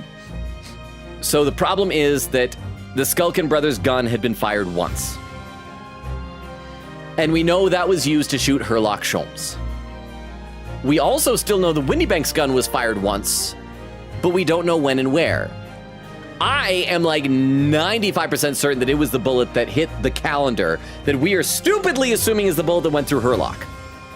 We're probably not going to find out until we talk to the surgeon on the jury who's going to say that he actually left a bullet in Herlock. And so that takes care of that. So that means that there was another gun there. But of course, Van Zeeks is going to be saying that, and it's understandable that the Skulkin brothers couldn't be the shooters, which makes sense. So what we need to do is we need to establish that that bullet in the calendar is not from the Skulkin brothers' gun, that blood is not Herlock's blood. There should be an easy way to do this, which is to head over to the hospital, get a sample of Herlock's blood, spray it with Iris's gas stuff, see what color it turns, see that it's not green like on the calendar, establish, okay, that is somebody else's blood. And then we will establish that means that cannot have been the Skulkins. gun. That would then have been the Gina Lestrade's gun, which means that gun could not have been used to kill Windy Bank, right? I think that's all we gotta do. By George, count bullets. Oh dear! He noticed that! Huh? What's everyone talking about? Why do we gotta count things? Council. Yes, sir! Tell the court how many bullets were found at the scene of the crime. Like, found at? One, right? Two. I mean, no. One was found in the calendar, but the other one in Windy Bank, it was just in Windy. It wasn't found at the scene of the crime. It's in him, right? I guess we can count that, but whatever. Correct. The first, that which hit the victim in the back, ending his life. And the second, that which struck the detective, Mr. Sherlock Holmes, on his arrival at the scene. Okay, so I feel good. I was right about the calendar not being Sherlock. Indeed. The defense presented a picture showing the damage caused by the second bullet earlier. The prosecution proceeded, but the defense was dumb. The defense did it dumb. I even said that, but the game made me do it dumb. The bullet which injured Mr. Sholmes appears to have passed through his body and struck the counter, but that was already damaged. I mean, correct me if I'm wrong. I am so certain about this, that we saw that calendar messed up before Sholmes was shot. Your lordship's understanding is correct. Furthermore, we know there are two firearms involved in the incident. The revolver belonging to the victim, Mr. Windybank, and the Skulkin brothers' revolver. The evidence shows that a single bullet was fired from each gun. Yes, indeed it does. A single bullet from each.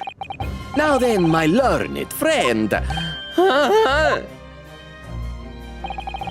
you yourself told the court only moments ago that these two brothers shot Mr. Sherlock Holmes right before it. This is so frustrating. It's so frustrating because, like, we need to stop being on the defensive. We just need to, as Renosuke say, like, okay, look. That's not a bullet. Bullet is still in Sholmes. That's a different bullet. Count it up. That means there were 3 shots, only 2 bullets on scene. So there's 3 bullets. Counting her luck. I'm not talking well. There was a third gun. And it's probably going to take us 3 hours to get to that point in this game. I'm going to read some more in the chat. Let's see. Dinah says, you created a time paradox. Oh, lol, I almost forgot. The guy from Case 2 is here. No, Case 2 was the one on the Buria. So, I'm assuming you probably mean like the second case in London, which would be, John Garadeb is on the jury here, huh? Final case core. It is so frustrating. Because you know what it is? What it really feels like? It feels like in a game like this, the cases should get progressively harder as the game advances, right? I think that's fair to say. And stuff like this makes it seem like the case is not actually hard. The game is just intentionally making the characters dumb so they take longer to get to the conclusion than they ought to. I can't be the only person that has noticed that at this point, and then it's just like, come on, characters, get there. I don't like being this far ahead of everybody. But thank you for the 10 bits, Vero. Thank you. Quiggett says, add glass to the counter when I get back to PC. That's right, we're at 11 now.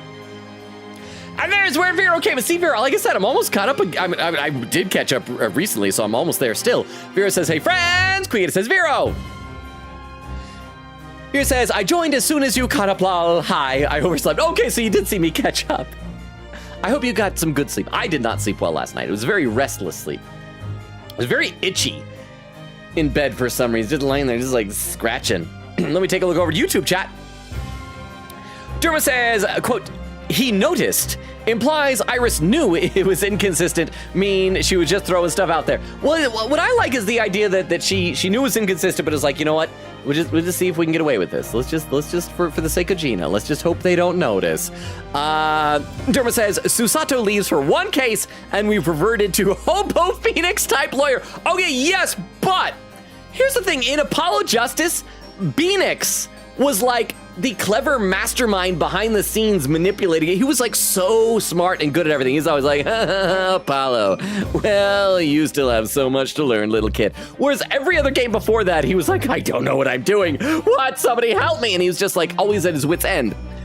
Phoenix was like a better Phoenix than Phoenix, if that makes sense. Enderman says, no, most other final cases aren't like this. Yeah, this is just, again, I cannot be the only person who has this much figured out at this point and just wants to get the characters caught up. Okay, let's keep going here.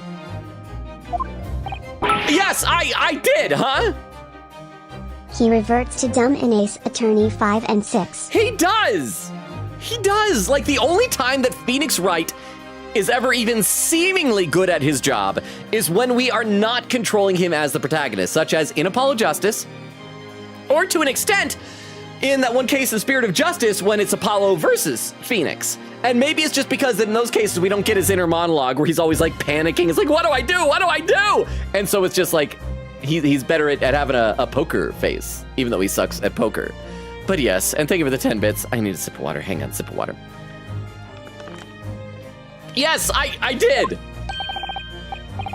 Oh my goodness, I think you'll find that if the single bullet was fired from the brother's gun hit Mr. Sholmes, it means Wendy Bank not shot by same gun. Stop, only one bullet. Oh, please don't tell me that this is gonna lead to another summation examination. Oh, please, no. Speak up right now, Ryunosuke. This is so dumb, this is the worst. You guys said this game is peak, is goated. What's happening now is neither peak nor goated. Exactly. Ha! Yes, this Japanese street performer presented an ostensibly credible argument. However,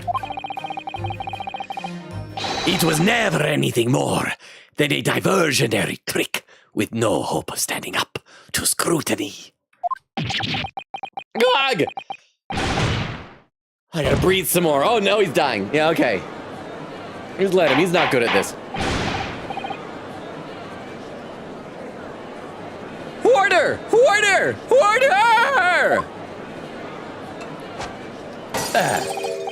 Wait, Queen Katie, are you counting the number of full bottles we smashed too?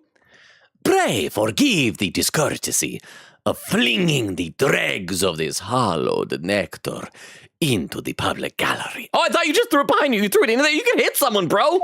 You could kill someone. Lord Van Zink, you just killed someone. Like, not in an omnibus. But this court needs to open its eyes. The accused, Miss Gina Lestrade, is no ordinary little girl. Despite her young years, she can, regrettably, no longer be described as a juvenile. No, the person in the dock is far from a law-abiding citizen. She has a past riddled with criminal conduct. The truth is, the accused broke into the pawnbrokery on the night in question with loathsome intent. As we can see beyond doubt in this print which depicts her threatening the victim with the murder weapon. And I have here in my possession one more piece of evidence the prosecution wishes to present. The disc!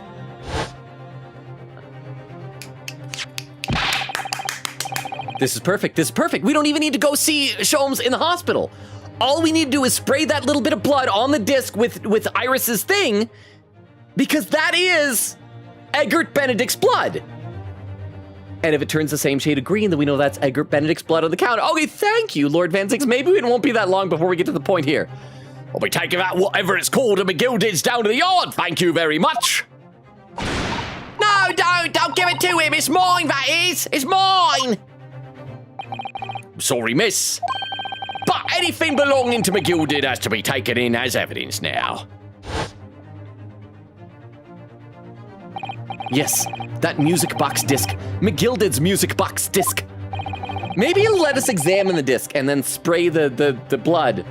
I hope so. I don't want to take like 2 or 3 hours to get to the point. The very day before the hateful murder of Mr. Windybank. The accused attempted to make off with this article, which clearly does not belong to her. And with none of the subtlety of a pickpocket, I might add, but by brute force and brazen impudence. Oh, good gracious! Make no mistake, any sympathy for the accused on account of her years is misguided and dangerous. There are no depths to which this girl would not stoop if pushed, no crime she would not commit. The court forgets that fact at its peril. Oh, I see. I think it would be prudent to take this music box disc into evidence counsel as a grim testament to the defense. No, I want it. Lord Van Zeeks. Oh, no, wait. Inspector Gregson. What? Yes, Inspector. We had a meeting yesterday at the Yard with the prosecution service, and I think it was agreed that that disc wouldn't be used as evidence. That's odd. What is this all about? Why is Inspector acting strangely? That's the first time he's said anything to Van Zeeks at all. I am unaware of any such meeting. Was it a meeting with Strongheart? But those were the instructions right from the top! The government bigwigs were insistent! Oh! That's what's on the music box disc. It's not just a song.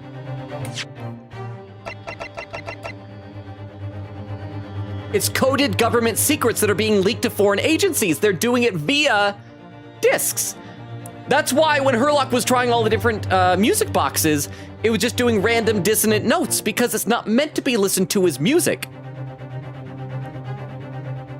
It's probably in Morse code. And we've got the lady on the jury with the telegraph, and she'll be able to translate it for us when we hear it. And then everyone here in the courtroom will know government secrets, and we'll have all been party to, I don't know, treason, something like that.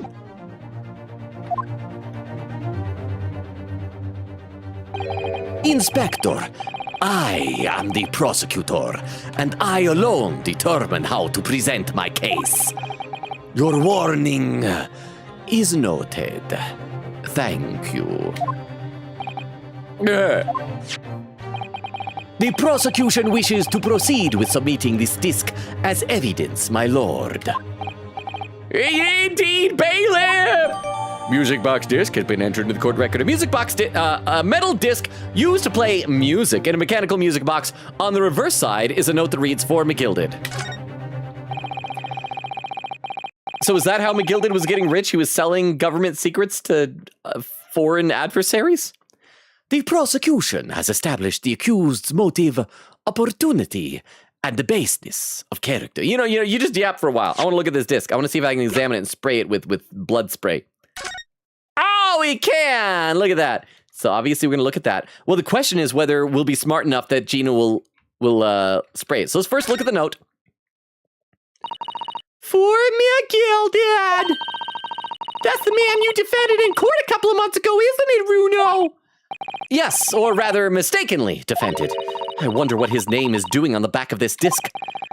Oh, I wonder what his name is doing on the back of this disc. That's a question I'd love to know the answer to myself.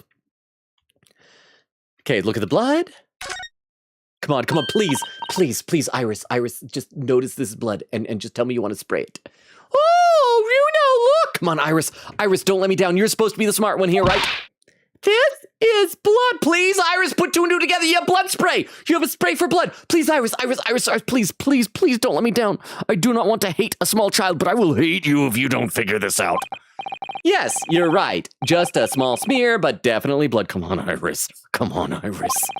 Actually, I feel as though I might have noticed that before. Yeah, I know. It's because it was from a cut on Edgar Benedict. Ha! It is my time to shine. I thought I'd be waiting for Yes, thank you, Iris!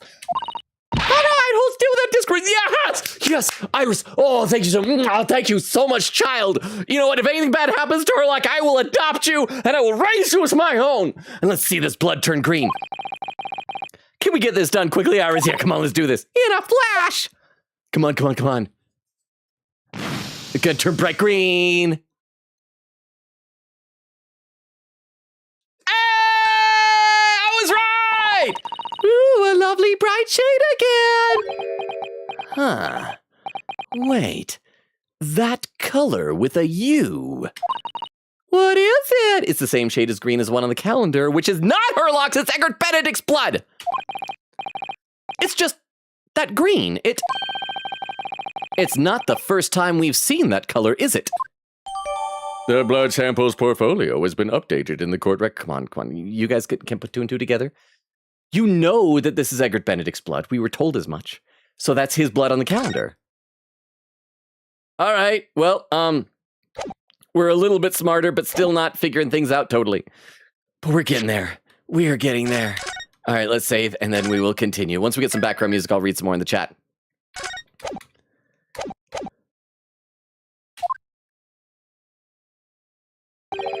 There is nothing more to add.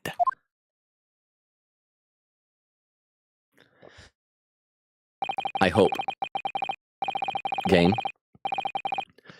I'm talking to you directly. Game, The Great Ace Attorney Chronicles. Part 1, whatever, the first game. You were very nice to me, with Iris now not being dumb, and I thank you. But Game, I'm 5 minutes away from on the East Coast, it being my birthday. Don't be mean to me on my birthday. Please do not do a summation examination. Please instead, just ask if we have evidence and let us present that blood. And just have the characters finally figure this out before the end of the stream. That is what I'm asking you, TGAA Capcom, for my birthday. Ladies and gentlemen of the jury, I await your informed decisions and rest my case. Hubba, that again means he can't call any more witnesses. Prosecution can't do anything. I don't believe it. I had the jury on my side for once for all of 5 minutes. Oh dear. It wasn't even for 5 minutes, Runo. Milord, is that me? This better not be Susato, like abandoning her father, bursting into the courtroom. I wondered if I might say something at this point. Oh, it's Garadeb. Okay. It better not be saying that they're all gonna go guilty. Proceed, Mr. Foreman. I mean, they have black behind their chairs, but I can't remember how many of them had that. Been stumbling about in a bit of a fog up to now, if truth be told. But all of a sudden, the answer's wholly obvious to me and my men. There's only one thing for it. Please, no, don't do it. No, don't, Game, please. These take forever. Game, no. Very well, the court will hear from the jury. No! Ladies and gentlemen, you will present your leadings as the defendant's culpability. No!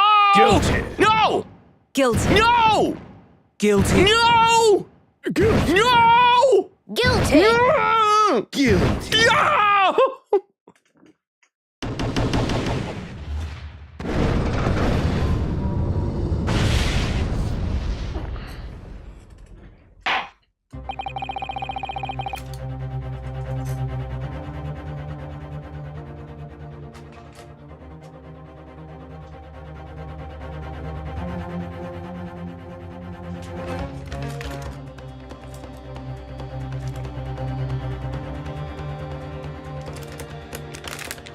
Some chocolate.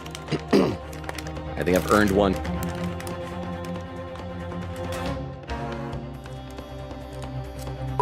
Huh? Sorry, Logan, the game is mean to you because I wanna hear that soundtrack again. You would do it for your little buddy, right? Okay. For my little buddy. One second, my mouth is full of chocolate.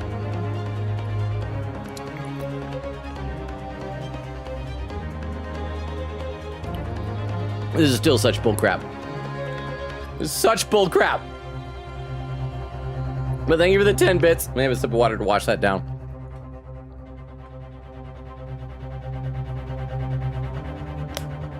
Ah. Oh, and Vera, you missed it at the beginning of the stream. One of the random Transformers checks was a Transformer that you know. It's one that we have checked before, but it was Twin Twist. And so I went and got Twin Twist. You remember him from Last Stand of the Records? Twin Twist. I don't have his brother Topspin, but you know what? Screw Topspin. I just like Twin Twist. Okay, let me read some more in the chat. Let's see. Queen Kitty says, and one broken glass to the counter. Vera said, he's spoiling me. Thank you, Van Zeeks. Queen says, howdy, back from the bathroom. Dynamaxing says, no, the Russian guy. Oh, yes. Oh, crap, because he was in the newspaper in the second chapter. You're right, Dinah. Yes, Violin Bolshevik. Thank you. Queen says, by the way, Vero, we're now at 11 broken glass. We gotta say shattered glass because that has extra meaning for Transformer people. Also, I finished that water, so I'll chuck that over there. Dinah says, from Unbreakable Band. So thank you very much, Dinah. I appreciate that. Sorry for my misunderstanding. Vera says, oh my gosh. Magpie says, you're right and should say it, Logan, but at least it also shows Renosuke's inexperience. I don't know if you realize this. I am even more inexperienced than him. All I've done for lawyering is play a handful of Ace Attorney games and watch Better Call Saul. I remember I one time took a class in college that was about courtroom drama movies. That is like the extent of my experience. Vera says, I slept okay, actually. Shout out to those Animal Crossing playlists on YouTube. Oh, nice. And Vera says, it's the badge. It makes them dumb. So as soon as Phoenix puts on the badge, then he's dumb. Takes it off, then he's like smart and very capable. Magpie says, that just tells me Phoenix is better at bluffing when he's depressed and has no stakes. Love it. Queen Gator says the ... from Phoenix during Spirited Justice is always hilarious. Over on YouTube, let's see. Dermo says, if it eases your mind, the latter part of this case is much better. I honestly forgot this chicanery. Yeah, this is like total bullcrap. I think the biggest problem is that the game is assuming that you as the player are really dumb with stuff that you should not be dumb enough to be. I mean, because it is possible there are some people who played that would not have noticed the calendar like I made a mental note of the calendar. But at the same time, the game should account for the people who would notice that, right? I think. Says, we may have a rival for Investigations 1 final case. Are you serious? That case took 4 freaking ever. And then Derba says, Logan, annoyance-wise. Annoyance-wise, not lengthwise. And then Fruzy says, it's finally 12 a.m. Good morning, past Dermo, and happy birthday, future Logan. Oh! You're right, East Coast is now midnight 01. So it's my birthday for those who are on the East Coast. Where's my presents? Come over to my place sometime in the afternoon. You can have some cake. I don't have work tomorrow, so I'm going to pick up cake from the bakery at around 1 o'clock or 2 o'clock in the afternoon. I have to do everything early in the day tomorrow for birthday stuff because my brother decided that for my mom's birthday back at the beginning of May, he decided to give her tickets to a thing that is on my birthday. And so I don't want my mom to not be there for like birthday cake and all that type of stuff. And so I have to do it earlier in the day so that she can do it. And then I'm gonna give her a ride over to the event. I'm trying to be vague for like the sake of doxing stuff so people can look up all these things. And then I'll after that go home and just be kind of by myself. Well, I won't be by myself. I'll have my cat. I'll have cake and I'll have Transformers and it will be great. But yes, thank you. And thank you, East Coast people. I hope it is a good day there. I'm looking forward to it. And Magpie says, one thing I like to remind people is that we are consistently seeing the characters at some of their most stressful moments of their lives. They're bound to act a little different when their lives/livelihoods aren't on the line. Okay, that is true as well, because I have heard a thing. Have you ever seen those videos? Way back in the day, I never, I'm gonna be honest, I'm not a fan of Jay Leno. Mainly because of like backstage stuff, ways that he screwed over people like David Letterman and Conan O'Brien. But Jay Leno, of course, was very successful as a talk show host on The Tonight Show. And one of the bits that he did was jaywalking, where they would have a camera crew go around and talk to random people on the street and ask them very obvious, easy questions, and they would answer them very stupidly and wrong, and they would all laugh about how stupid people are. And I remember seeing the thing that was talked about. The problem is that when you shove a camera into someone's face and put someone on the spot, like their brain kind of switches a little bit into fight or flight mode. Amygdala takes over a bit. Your IQ basically temporarily drops about 5 to 10 points. I don't know if it's exactly 5 to 10, but it's like a bunch. And people get dumber, like on the spot. Agabo! What's that? Oh, it's a happy birthday Tomcat. Thank you, Queen Katie. That's what it is. That's all that Tom is saying. Oh yeah, 7 in the morning here. Happy birthday, Logan. Here's some money that I could have used on a bird redeem but didn't. See, that's why it's a present. So thank you so much for not doing the bird redeem. Thank you for the 1,000 bits. That is so nice. I'm probably gonna be putting that toward like saving up for some stuff for next year. Like if I get the 3 things I'm hoping for that I'm expecting tomorrow, that's gonna be like everything is out right now. But I do need to eventually get Swindle when he comes out. He's gonna be like $42.99. So I need to make sure that I'm gonna have that money so that $10 will go towards Swindle. Does that sound good? Does that sound fair? Because he's one of my top 10. So thank you, Vera, for the 10 bits. And we are, by the way, getting close to the 2.5 hour mark. So now's a good time to look out for raid suggestions over on the Twitch side. Okay. And give me a second to breathe. I don't know why I'm having a hard time tonight.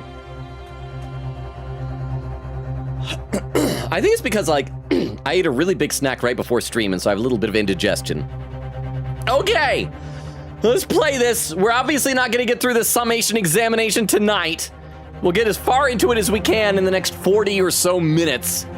We have a consensus among the jury, it seems. He's like, yeah, I'm sorry, this is annoying. This has been a fun game overall, but this tonight, what has been happening in the second half of the stream is bullcrap. When you have eliminated the impossible, whatever remains, ... I'm skipping some of the quote, must be the truth. You gotta say, however improbable. Yeah, that's my line! I thought it was Herlock's line. I wrote that for Hurley! Ah, how dare he use it? Oh, how dare he use it against us? So I couldn't see her from Mouse's flap, and it's behind her name. Don't worry, Iris. I don't think we're finished yet. There's still more to this case than we realize. There must be, because there's one thing that I'm absolutely certain of, and that's the fact the calendar was already smashed before Herlock was shot. Gina didn't shoot Mr. Windybank. That's beyond any doubt. Very well. We will proceed with the second summation examination today. I love that we don't even have to ask. The judge just knows it. It's gonna happen. It's gonna happen. He's gonna ask. We'll proceed with it. Go for it.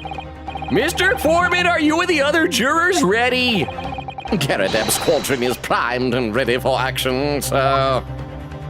This time, can we not have a lecture about how stereoscopes work? I don't want to learn anything more today. Every time I learn something, I forget something. I no longer remember what my wife's bosom looked like. And that's why I married her. Very good.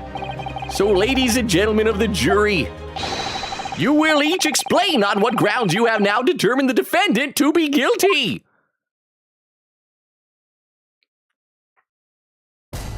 Judicial findings. The jurors' contentions. Once a rogue, always a rogue, I say. Different breed to us law-abiding citizens. As only 2 bullets were found at the scene, I would dare say the whole case is done and dusted. Okay, so we're probably going to find out from the surgeon. He's finally going to admit that it was a bullet he left in Herlock. And so then we'll probably pit her against him. And so we know at least half of it already, what we're going to be doing. You don't need a stereoscope to see the truth here. Every which way you look at it, it was that pickpocket. I never imagined that simple operation would cause me such grief. The accused attempted a theft on the previous day. I can see I'm in for a busy day ahead. Wait, what? The accused... Oh, yeah, because she was... Maybe that'll remind us about Egbert Benedict. I am ballistics expert. I have seen many shootings. There is nothing I do not know about guns. Okay. Yeah, what was that Russian guy talking about? It would seem there is little remaining room for doubt. Have to admit it, I was rather bowled over by the argument put forward by the chap in black. But when that fell apart like a house of cards, I saw that I'd jolly well been hoodwinked. Well, no more. Oh, the whole courtroom is turning against me. It's not fair. Iris? The prosecutor's being mean. Just because Jenny's done something things she shouldn't have done in the past! That doesn't make her a murderer! Glug, glug, glug, that's right. I drank the last one off screen when you were not looking. Allow me to savor this fruity vintage while I savor the spectacle of your fruitless debate on the matter. Here's to the truth coming out. Eventually.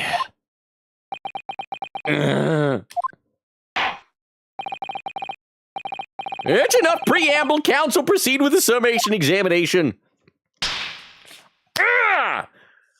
Ha! Yes, my lord. It actually hurt. Jury examination. The defense's rebuttal. Okay, so save. We'll press everybody. We already have an idea of where we're going, but it's gonna take a very long time to. Oh crap! I didn't mean to press that. I meant to save. I meant to save first. I pressed Q instead of G. I don't know why. They're not even in the same place. The letters just look vaguely like each other. Save. And I will read some more comments. Just because Miss Lestrade has a history of pickpocketing, she must be guilty of murder? Is that what you're saying? But like I said, I'm gonna read some comments. Let's see. Dinah says, I feel like it's easy to forget at this point. Ryunosuke has, at best, half a year's worth of experience. That is fair. And Vera says, plus no Susato. Van Zeek says, trolling or stalling. Quiggin says, no Susato equals dumb Rooney. And then Vera says, laughing, Rooney. Quiggin says, well, I don't know what's the nickname Iris gave him. Quiggin says, Runo, thank you again. No, now it's Rooney. It's Rooney. Crystal said, let's go. Also, hi, Vero. Vera said, the green goob of happiness. Hi, Crystal. Quiggin says, it's Nickelodeon slime. Crystal says, I agree. Rooney is dummy. And then laughing, Quiggin says, Logan with the blood thing reminds me of when I played the murders in the Yangtze River and I had an insane theory based on a piece of trivia in the game itself, and they never brought it up. I hate it when they do that. And speaking of like Sherlock Holmes adjacent stuff, I had a thing like that in the 3rd season of the Stephen Moffat Sherlock Holmes show with Benedict Cumberbatch. And it never got addressed, and I feel like it's a big hole in their plot. Vex says, I'm so sorry, Logan. Crystal says, laughing, Logan!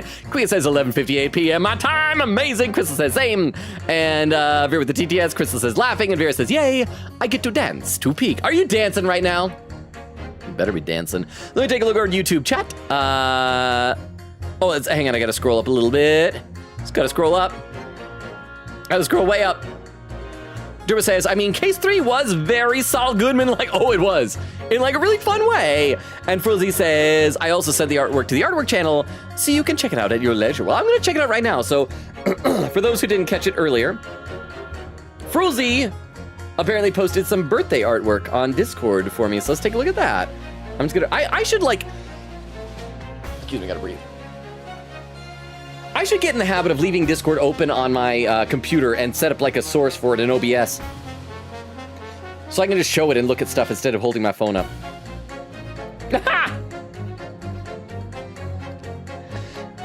Says, happy birthday, Rogan. Logan. Happy birthday, Logan. It's Naruhodo Robo. I see. Let me show you this. So it's a purple background.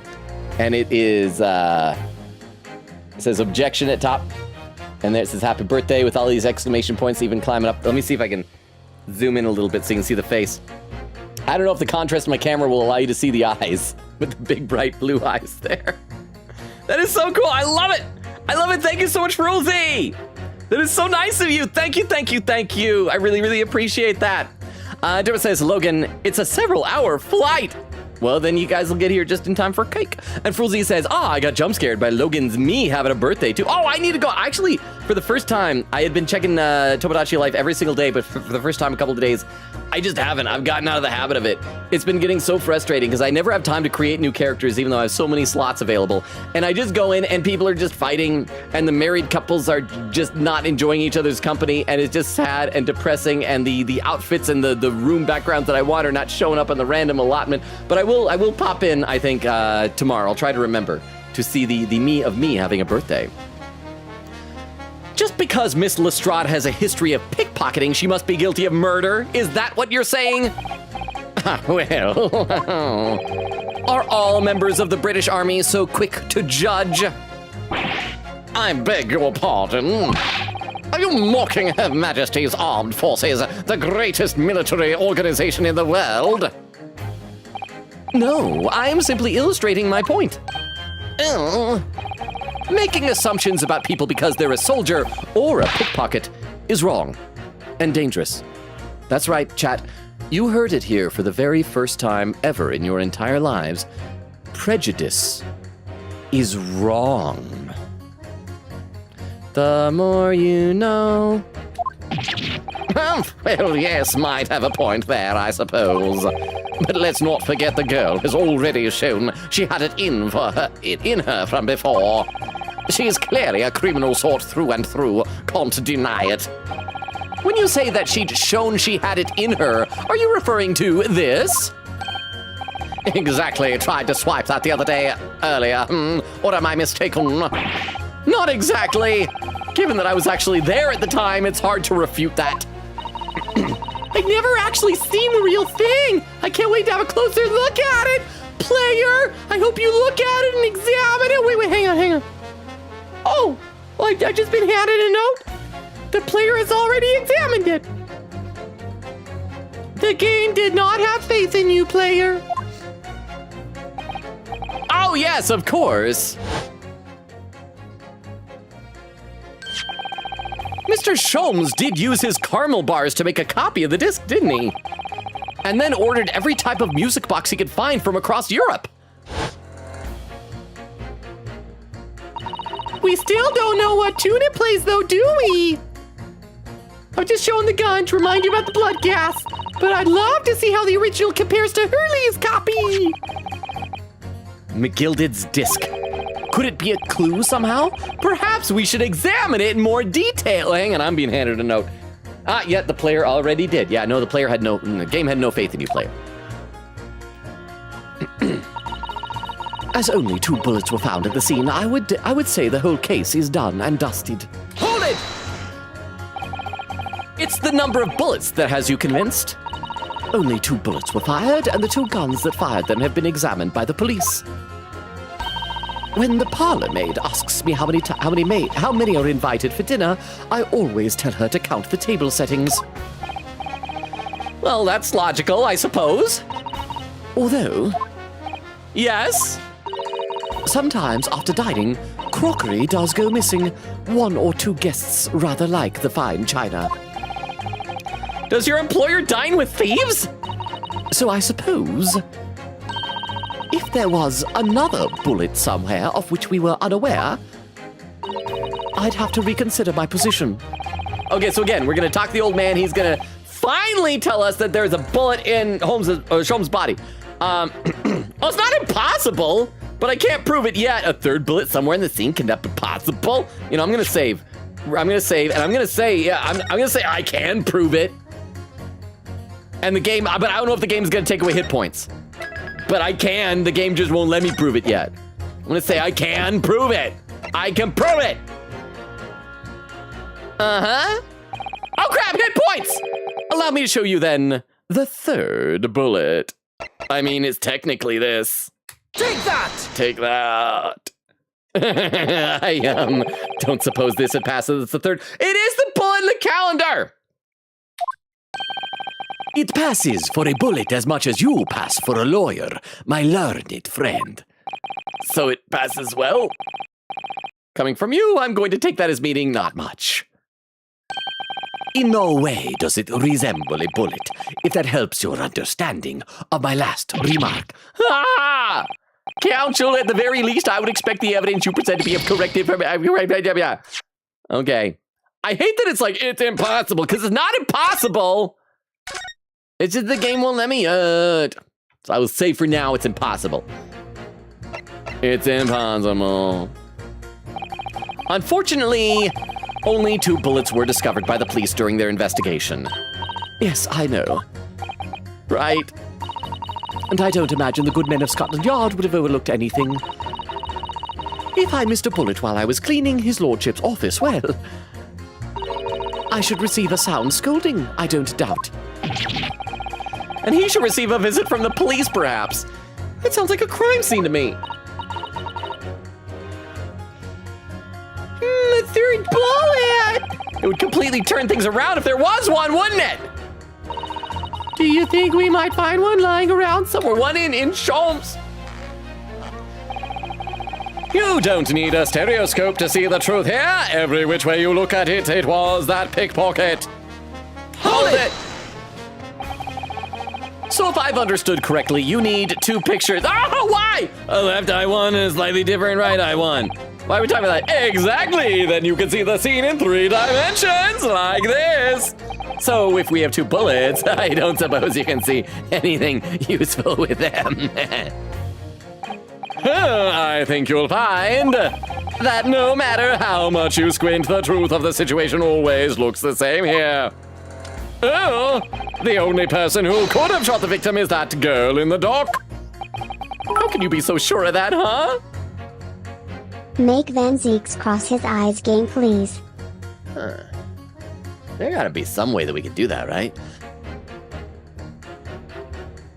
I'm gonna try and see if we can figure out a way to cross Van Zeeks' eyes for you, okay? How can you be so sure of that? Think about it. The Skulkin brothers shot the great detective, didn't they? Yes, that's been mentioned once or twice. Well then, surely it's coming into focus now, isn't it? This is a waste of time, but thank you for the 10 bits, Viren. Yeah, let's see if we can figure out a way to do that. I'm not going to change this man's mind anytime soon. Okay, next person. We're almost to the doctor. Let me pause for a second to read some chat.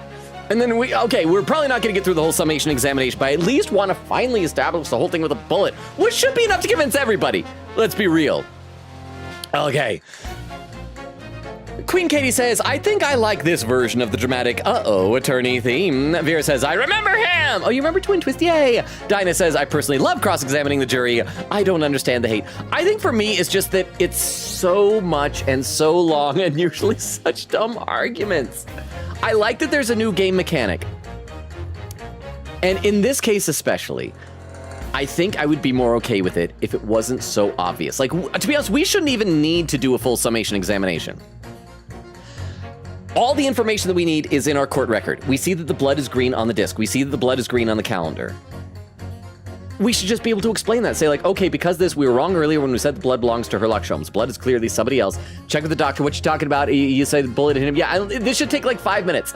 I think my main problem right now is that we're doing something that's gonna take 45 minutes to an hour. That should take 5 minutes. I'm so sorry, Dinah. Quicken says, wait, I just realized what you typed. You can send me the playlist. I love Animal Crossing music. And Magpie says, well, you never use ChatGPT to file anything in court, so you're doing better than some lawyers, lol. Oh my gosh, I saw a thing about that. Wasn't that the thing where ChatGPT like hallucinated a bunch of cases that the lawyer was using as precedent? And the judge is like, these aren't even real things. Quicken says, I read way too many stories about this. It's something just the digging themselves in a hole. Quote, oh yeah, we totally have a witness. Cough, cough, cough, yeah. Quicken says, happy birth, Robo! Thank you, Queen Katie. And a time tab, 2 hours, 20 minutes. I'm 18 minutes behind. And then Quicken says, have B-Day, Tomcat. Okay, how are we doing over on YouTube? Let me take a look over there. Oh, I gotta scroll up. Dermo says, anytime Iris calls Sherlock Hurley, I'm imagining an actual Hurley, the wooden stick used to play hurling? I don't even know what that is. I know the game curling, but I don't know what hurling is. It just reminds me of, I think it was the Stephen Moffat Sherlock show, had Mycroft Holmes, who is Sherlock's brother, I think it was him, would call him Shirley for short, instead of Hurley, so that's what I always think of. Also, there was a character on Lost, I believe. I think I mentioned this one the first time he got called Hurley, that I think was named Hurley.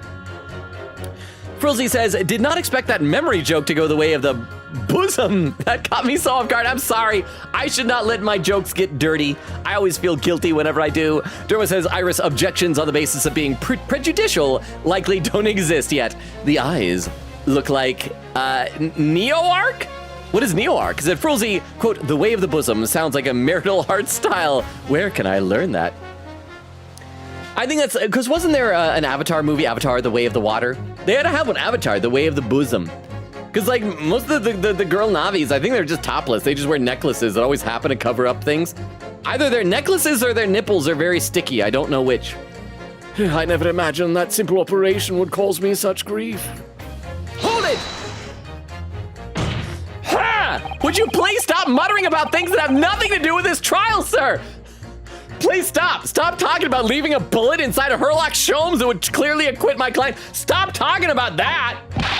The defendant's life is on the line here. Well, the thing is, I couldn't really say it's nothing to do with his trial, to be honest. Finally! Huh? I mean, there's no question that the man was shot, but the bullet had simply vanished from his stomach. It's quite inexplicable, don't you think? Bullet? I almost don't want to ask. But this surgery you've been muttering about all this time? You were operating on ... Ah! Seekers! You're operating on Seekers? You're operating on Seekers? You're operating on Thundercracker? I could do a little operation on him. We can open up his stomach here. We can watch this. We open up his tummy. There we go. Open that up, and then you reach in there, and you tickle the inside of him, and you take a little bullet out, then you close it back up, and you put a little Band-Aid and kiss it better. I assume that doctors and surgeons, when they stitch someone up, they kiss better. Sis, you were operating on Herlock Sholmes, who may or may not be a Seeker. What was the fellow's name now? Hairlock? No, Hairlock. I know that's pronounced the same, but trust me, it's spelled differently. Well, I guess it's different. Herlock, Hairlock. Okay, never mind. It's different. Herlock. It's similar. Hairlock is just similar with a British accent. Herlock Sholmes, by any chance? Yes, oh. It was that Hairlock fellow. Huh? You are the surgeon that operated on Mr. Sholmes? That's right, using the very latest anesthesia techniques, I might add. It was a fairly major op, I can tell you. This is crazy. Let me see, the fellow was brought in not long after midnight, if I recall correctly. They said he'd been shot by some criminal or other, so I opened him like a shot. But the funny thing is, I went over his insides with a fine-tooth comb and couldn't find the bullet anywhere. And we're probably going to stupidly say that it's because it's lodged in the calendar. But it's not. And I think the jury's going to say no, because there's no exit wound. Huh? So I'm afraid I had to throw up my hands and just stitch the fellow back up. I hate to state the obvious, but... Yes? Surely that's because the bullet is still at the scene of the shooting. Okay, please, crazy old man doctor. Please be the smart one here. Huh? So, not only has this old man been chosen for the jury in Natsume's case, he performed the surgery on Herlock Sholmes, and possibly dropped something in the man, and then somehow, got picked to be in the jury for the very case that Herlock was shot in. Fate finds a way, Queen says at the very end. Yes, not only that, but if you recall, he was also the guy in Natsume's case who was wearing a green overcoat, by coincidence, that happened to match Olive Green's coat. This is just a walking coincidence in everything that he does. He's a walking plot device for getting us to the point. So thank you for the 10 bits. I want the characters to realize what we've already realized for hours in game. Huh? I thank you for the 10 bits. Huh? Sad note, what are the odds that in every case with the jury, it's always members whose hobbies and or jobs happen to connect to the case at hand, the wife made in Natsume's case, the man in McGilded's case who is a part of the carriage industry, the dude with the stereoscope helping with the two picture. Helping with two pictures, now this old man surgeon who literally worked on Herlock. Well, there's also the construction guy in the Natsume case that happened to be working on the road that Van Zieks was saying that Natsume would have taken home.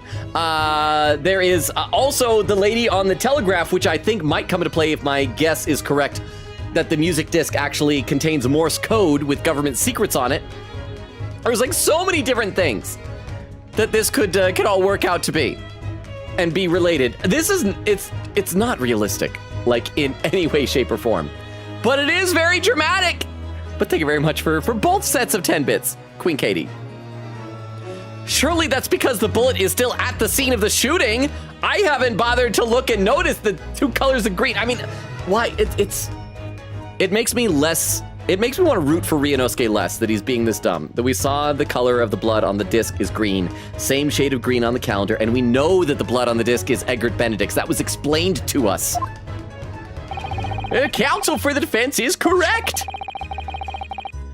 As is clearly shown in this photographic print. The bullet that the Skulkin brothers fired at Mr. Sholmes hit him in the stomach region, then exited his body and lodged into the shop wall where the calendar was hanging by the door. I think you'll find it's really quite simple if you just consider the problem three-dimensionally. Who do you think I am, son? Well, juror number 4 is about the best I can do. Before he was juror number 6. As soon as I saw the wound in the man's stomach, I flipped him over. Okay, here it comes. He's gonna say there's no exit wound, please. Like, a pancake, please, like, add that to the autopsy report or something. Oh no, because it wouldn't be autopsy, but we'll add it to something. Are you saying that you checked his back? Of course I did. Not because of bullet wounds, I wanted to glance at his bum. It's rock hard. Bounced a few shillings off of it. Then I noticed no exit wound. And there wasn't a trace of injury, no sign that the bullet had left the body at all. What? That's the point! The only logical conclusion was that the bullet was still somewhere in the man's innards. Which is exactly why I set about slicing him up. And I'm still none the wiser even now. How many times do I have to say it? Can someone please explain how it happened? Can someone please solve the mystery? It's almost as much of a mystery as how this jury was put together. The mystery of where that bullet ended up is infuriating. Where's an expert when you need one? Russian guy. So before we pose him against the maid, we'll have to pose him against the Russian guy. See, it's just needlessly taking a long time. Let's save again. Let's see, where are we at the time? We'll do another call for raid suggestions. We got like less than 15 minutes till the 3-hour mark. Oh boy. Oh boy.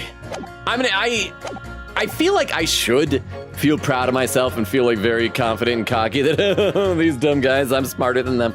But it's infuriating me. Vera says, I saw the swindle. He's so cute and tiny. I mean, he's tiny compared to like others. I saw that over in Japan with the Japanese side of the Transformers fandom. Onslaught has started arriving, and so people are putting together their Bruticus's, but they don't have Swindle yet. And so there's been this kind of meme where people are putting other figures in place of Swindle, just like lodging action figures. At first it was like Transformers and other like random anime characters and just lodging them in that spot where Swindle would be. But my favorite one is somebody took the little Blokey's model kit of Swindle's Jeep mode. It's just a tiny, tiny little Jeep and just pop that right up in there. In Bruticus. I should see if I can find the photo and remind me to post it in the Transformers channel. Vera says, I will accept putting the money towards him. Well, thank you. I will do that then. And Queen Katie with the Hydrate Command. Thank you very much, Queen Katie. I'll do that right now.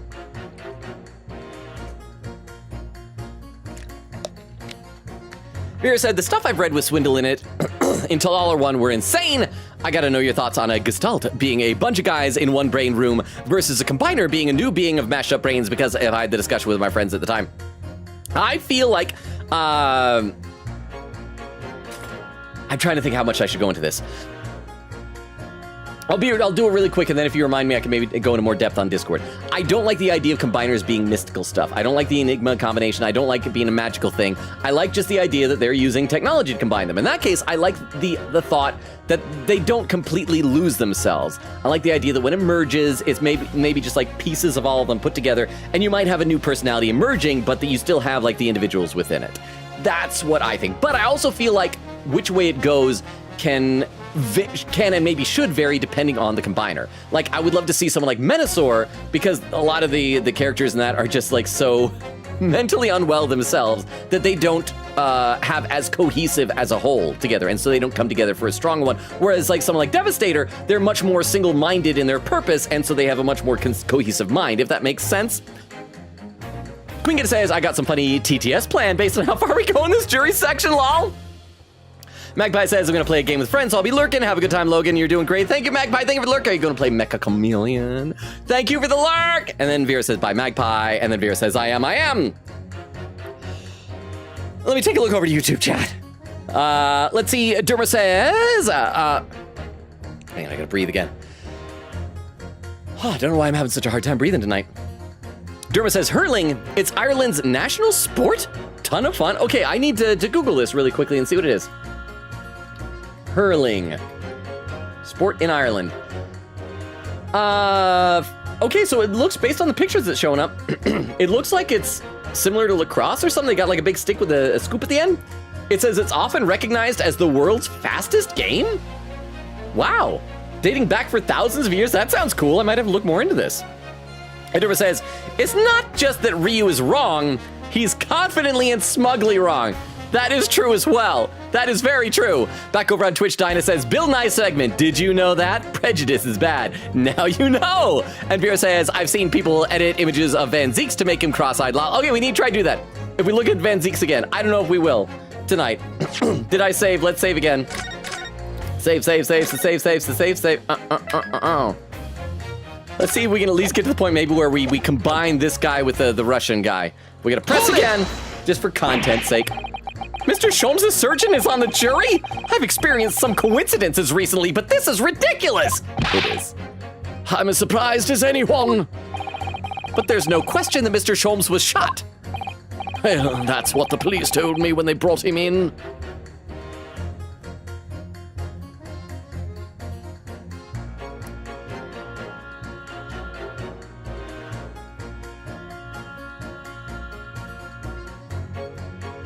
Is Herlock faking it? There was no blood stain on the ground when we saw him. Like when we had the animated cutscene, I think it might have even remarked, oh, there's like no blood on like his hands or anyone. And I just assumed it was because like this game doesn't want extensive gore. And we showed a little pool of blood underneath Windy Bank, but not under Herlock. Is it possible the bullet didn't hit him, but hit something else and knocked it into him and he doubled over? But how did it injure him that bad? And they acted as if the surgery was really bad. I guess the surgery being bad wasn't because of the bullet nicking an artery, but because of him cutting him open? He saw his chance to act like he was shot and is bleeding on white snow. That's it. He just wanted his moment of bleeding out in the pure white snow. I mean, it kind of tracks with him. He's so overdramatic about everything. Like his violin doesn't work and he's like, oh, everything is wrong with the world. So it tracks with his personality. But I mean, there would have been an entry wound though, because juror number 4, the surgeon guy here obviously would have seen an entry wound.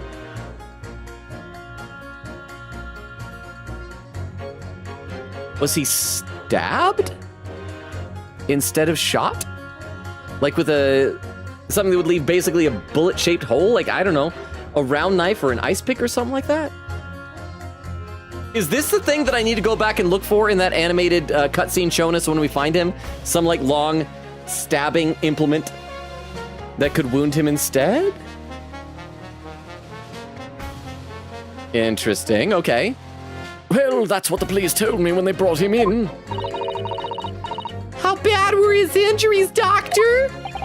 He was in a bad way. He'd lost a huge amount of blood, you know. Okay, so he was injured, so he didn't fake that. It wasn't just drama.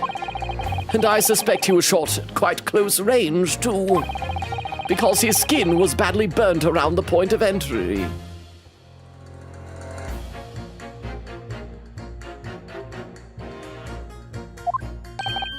Burnt? As I said, I flipped the fellow over and examined his back, but there was no sign of an exit wound. Which is why I thought I'd better locate the lug and pop it out.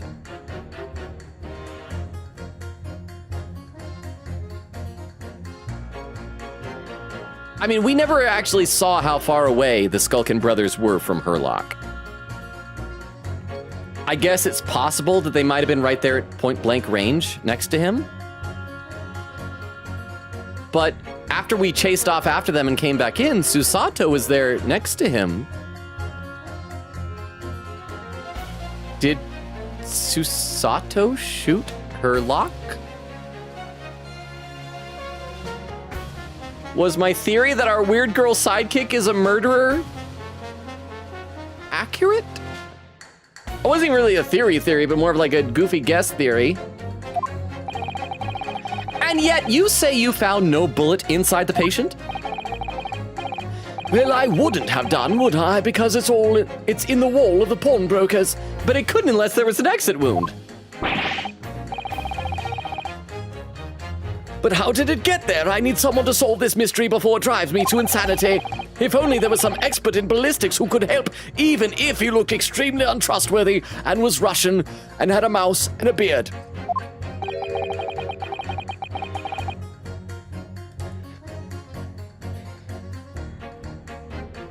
I'm going to be spending a lot of time thinking about this between now and the next stream. So we have a disappearing bullet on our hands. Because I just assumed it was lodged in him. And so when he was saying, like, did I leave it in him? He was just talking about the bullet, not that he couldn't find it. The accused attempted a theft on the previous day. I can see I'm in for a busy day ahead. Hold it! Oh yeah, somebody else had mentioned that too, right? What do you mean you're in for a busy day? Forgot to say, stop. Do excuse me, stop. I'm a communications officer, stop.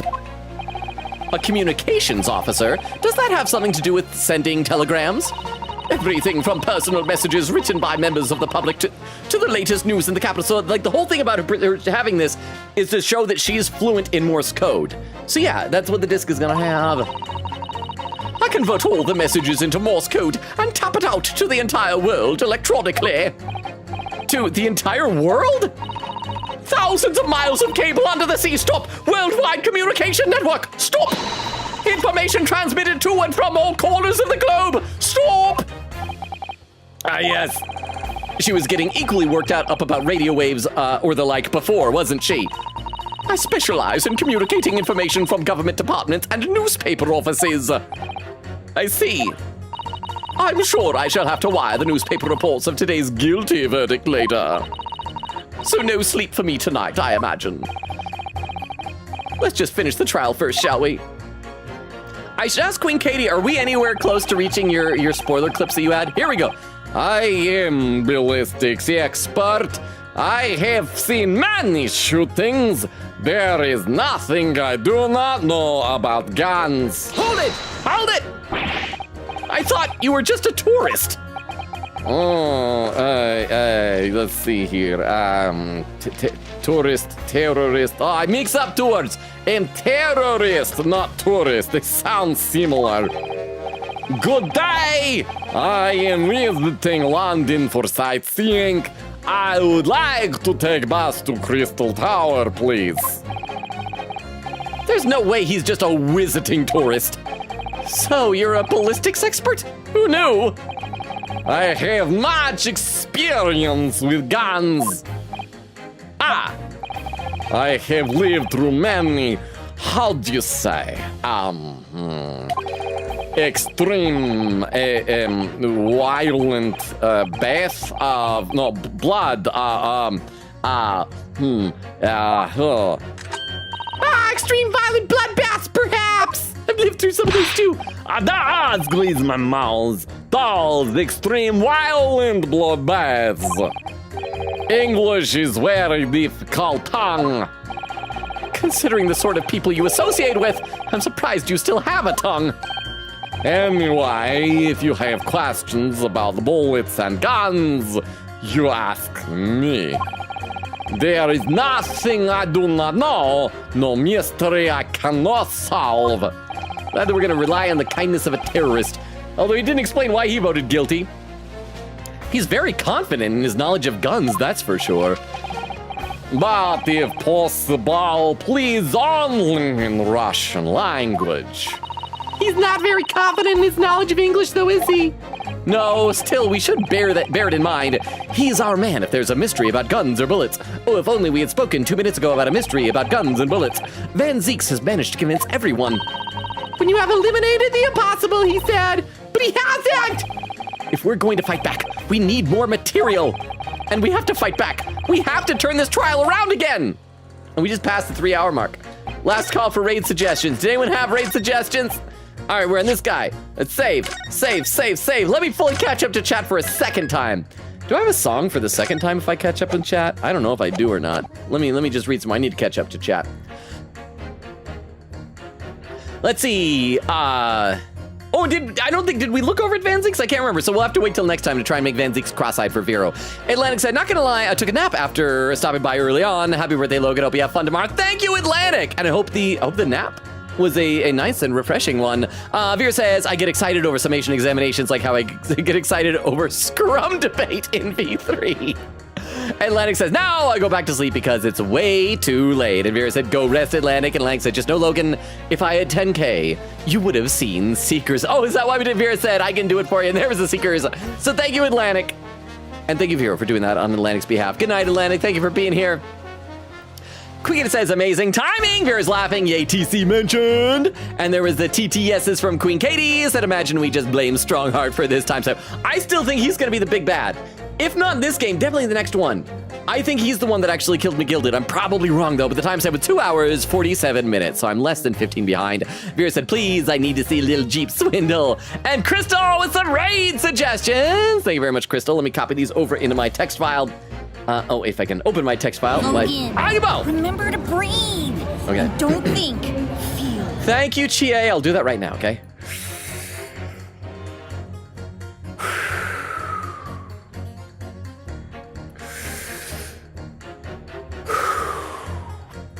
In fairness, I feel like today's been the first time in quite a while that I've really needed one of those breathe redeems, but I've needed it tonight, and I don't really know why. But thank you very much.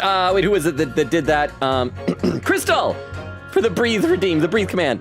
Thank you very much. Thank you. Oh, wait, did I actually click ahead in the game? Wait, crap. Now I clicked out of the game. Where's the game? I clicked out of everything. I'm not good at stream. No, I didn't. There we go. So thank you very much, Crystal, for the breathe and all the raid suggestions. Vera said, Crystal the goat. Queen says, Logan, the man said he has an entry wound. Surely he didn't fake that. I mean, but we don't know what entered. We don't know if it's a bullet specifically.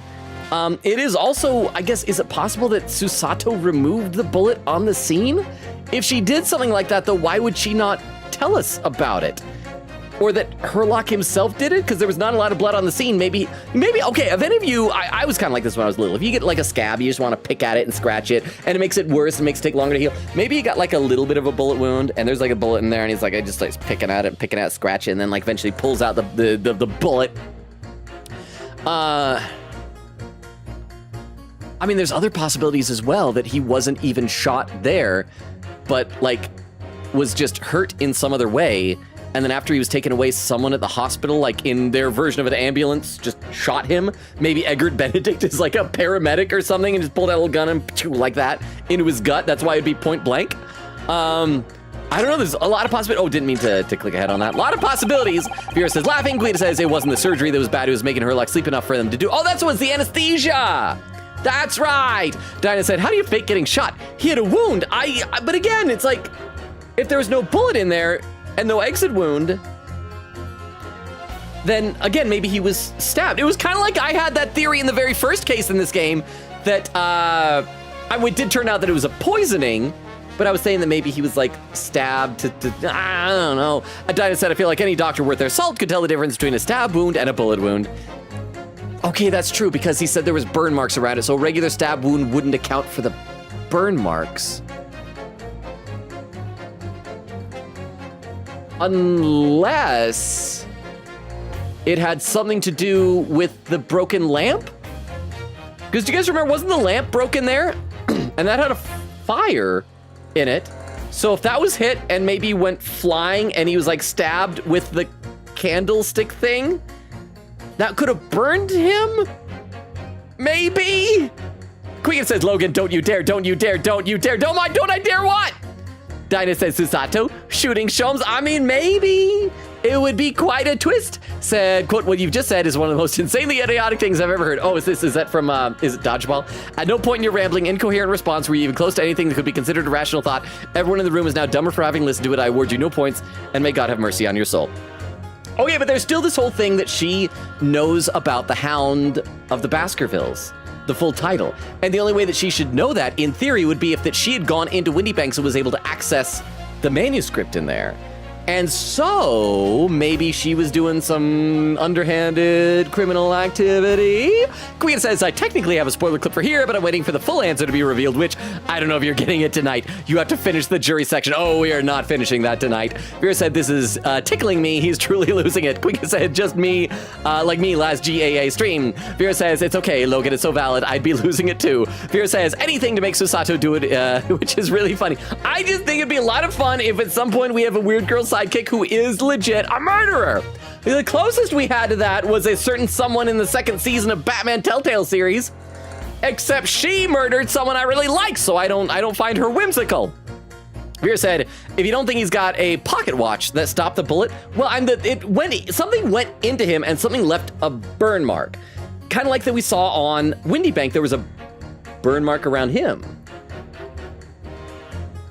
So is that possible that wasn't a gun either? That whatever hit Herlock, if that wasn't a gun, also hit Windy Bank?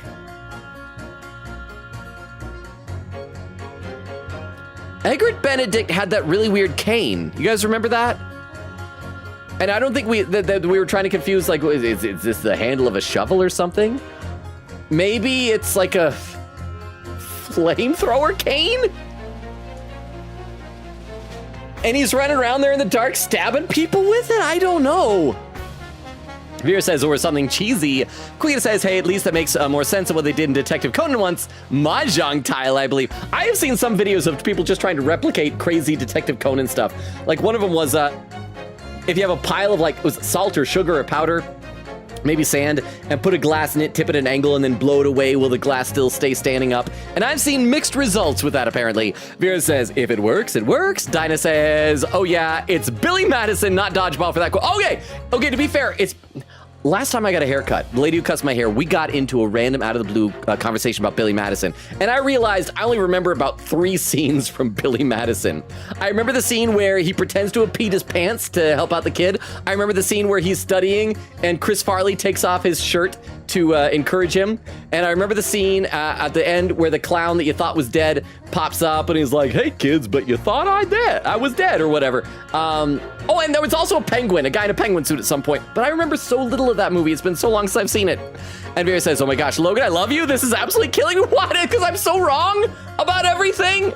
I can't figure this out. I can't. I hope you guys are having a grand old time over in your spoiler chat. Going, he thinks Egbert Benedict has a flamethrower cane. Oh my gosh. Over on YouTube, Dermo says, oh, hang on, let me scroll up. We'll scroll up. Dermo says, this is the second stab not shot theory Logan has had this game. Oh, there's little hearts and little faces. Thank you over on YouTube. Well, I mean, it's got to be right one of these days. Maybe it had that before just to like implant the thought in the back of my subconscious, or maybe I just refuse to let go of it. And Dermo says, she will be there all night. That's some slow Morse code. The stuff is very, very fast. And then Derma says, at least Scrum debates were short. Susato did say she was hiding something, and as I pointed out, was it like 2 streams ago? Like in that scene, in that animated cutscene, there was like a little package next to her on the ground next to Sholmes. And so like she had something there that was with her, and maybe she's just always carried that next to her that like, and I hadn't noticed it before, but it was there. It was one of like a couple of things that I thought might be suspicious in that animated cutscene. Derma says he was stabbed with a flaming knife. Says, oh, I was joking. Logan wasn't. I mean, they said something went into him and left a burn mark. Maybe he just had hot soup. That's all it was. Joan Garrett had popped over, poured some hot tea with such velocity. Well, it's like a water pick, you know, like liquid. If it shoots hard enough, it can like cut into things, and maybe it scalded him. And the Derma says, Logan, stabbing and shooting wounds look different.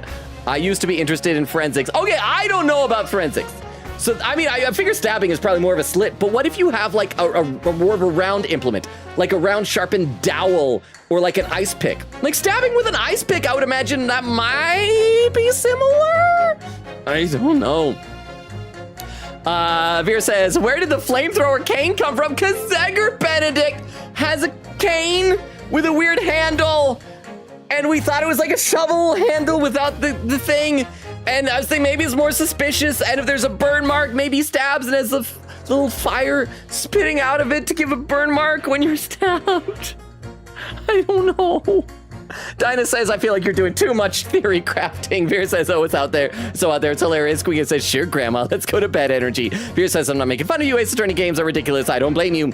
How did he ever get it? Bro walks up to an insane scientist, make him a flamethrower. Okay, you can make your own.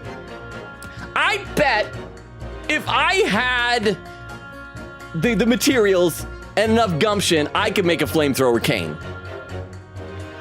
I bet. Fear says we're in the 1800s. I say, oh, I want a flamethrower cane now, and we're in the 1800s. I caught it for the second time of the night, yeah. I don't know things. Enderman says, no, it's not a shape thing. It's a force and precision thing. Okay. So maybe, so I should get out of my head the idea that it was a stabbing. He was, okay, how about this? How about this as a theory, okay?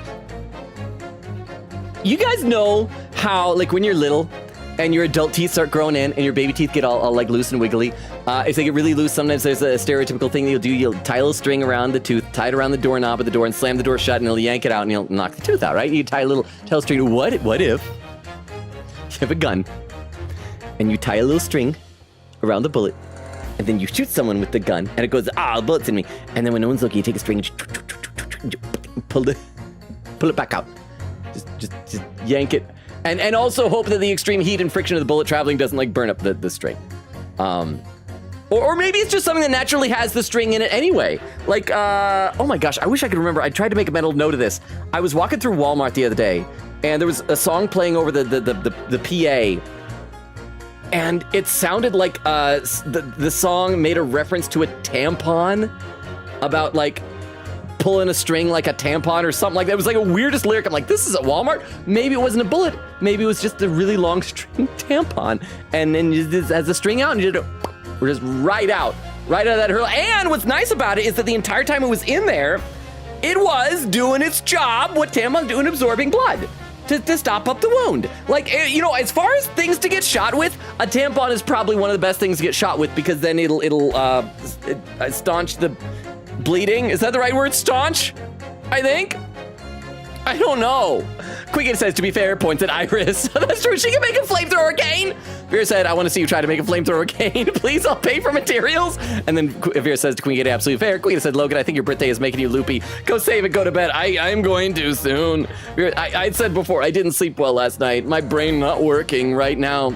As you probably noticed, I didn't even do many jokes tonight. I've just kind of been on autopilot going through the story here because my brain is fuzzy.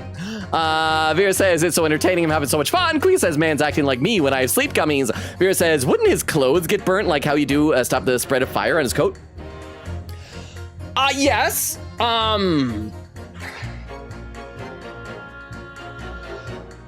Maybe he has fire retardant material all over his coat. You know how you could do like moisture wicking stuff on clothes to make sure that water rolls off? There's probably like a fire retardant material that you can put on clothes so they don't catch on fire. So that's what maybe the bullet will still cut through and make it, but the clothes won't catch fire from the flamethrower cane. Maybe. I don't know. Dinah says, just fill it with lighter fluid, and then when you open the top, it strikes a flame. It will definitely not backfire in the slightest. Crap, because that's what I was thinking. I wanted to basically fill a squirt gun with lighter fluid, just shoot it out over the flame like that. But it need to be like little spurts and stuff, so it wouldn't be like a full-on flamethrower. It'd be more a flamethrower. Although, okay. See, now I feel dumb, because I just realized there is a logistic hole in my flamethrower cane theory for this whole thing. Fire, in addition to burning, emits light. And it was dark in there. So that is the only reason that was the one flaw, like Van Zeeks would have pointed out, and I'd realize, like, okay, that's the only reason it could not be a flamethrower cane. Because then we would have seen it, because the fire would have lit up the place. I got it now. And Vera says, show me his belly. I believe that honestly, he would make sure his coat won't get caught on fire with Iris living very close by. Think of the very loopy stream, it was fun. Queen says, think of the very high old man surgeon stream. Vera says, the only flaw. Dinah says, yeah, sure. That's the only flaw. I defy any of you guys to point out any other flaws. I don't see any other flaws besides that. I mean, you guys are just jealous of my awesome theory making skills. That's clearly all this is. But anyway, I don't think I've done this once tonight. For anyone's lurking, if anyone's been lurking through all these theories, I should post my link tree into the chat. Because this has all of our social media, including a Discord invite, YouTube, Twitter, Twitch, TikTok, all that stuff. I'll copy it over onto YouTube as well. But I need to let you guys know about some stuff because there's some very important things going on. So chat, and lurkers especially. We're doing some business here. Our schedule, we stream Tuesdays, Thursdays, Fridays, and Sundays usually. However, tomorrow's stream, Friday, is canceled. As we've talked about a couple of times, tomorrow's my birthday, and I'm going to be spending just time with family and presents and my cat. So no stream tomorrow. We've been alternating games, but because of no stream tomorrow, the next stream will be more Great Ace Attorney. That's going to be coming up on Sunday night. And then Tuesday of next week, we will be starting Deltarune Chapter 5. So I'm very excited about that. For right now, though, chat is saying I need to go to sleep, that I'm not making sense. So I'm going to go ahead and start initiating a raid on the Twitch side. Here's one of Crystal's raid suggestions from earlier, who apparently is playing some Tomodachi Life. There's our raid message, so you can copy that over to your text file. Thank you, Toilet. Oh, crap. Yeah, I need to save. Have I saved? I don't know if I saved. Let me save. That is a very good reminder. Save. Save my poggers. Yes, save my poggers. Thank you very much for that reminder. I appreciate it. Let's see. Vera says, whew, I'm crying actual tears of laughter. Vera says, see you guys Sunday. And then Vera says, bye friends. Dinah with some emotes. Chris says, thank you for the very flamethrower stream over on YouTube. Let's see. Durma says, the knife could be exactly like the bullet, but the act of manually stabbing, which causes it for when bullets travel straight lines, knife would never perfectly straight. Oh, that's a good point. They use tampons for plugging bullet holes, unironically, really? So I apparently had a good idea. And Durma says, you drunk, Logan, go home and Deltarune hype. I am not drunk. I don't drink. I'm very sober. I had chocolate milk. But I do have indigestion, and it feels bad. And Vera says, of laughter, yes. Okay, good. So thank you all for being here. I love and appreciate you all. Thank you for the early birthday wishes. Have a wonderful Friday tomorrow. Enjoy the day off. Enjoy your Friday. Enjoy your Saturday. I'm going to try my best to have some birthday cake. It's free for you guys if you want any. We'll see you guys on Sunday for more Great Ace Attorney. Enjoy the raid. Bye, everybody. Bye. Love and appreciate you all. Bye. Bye.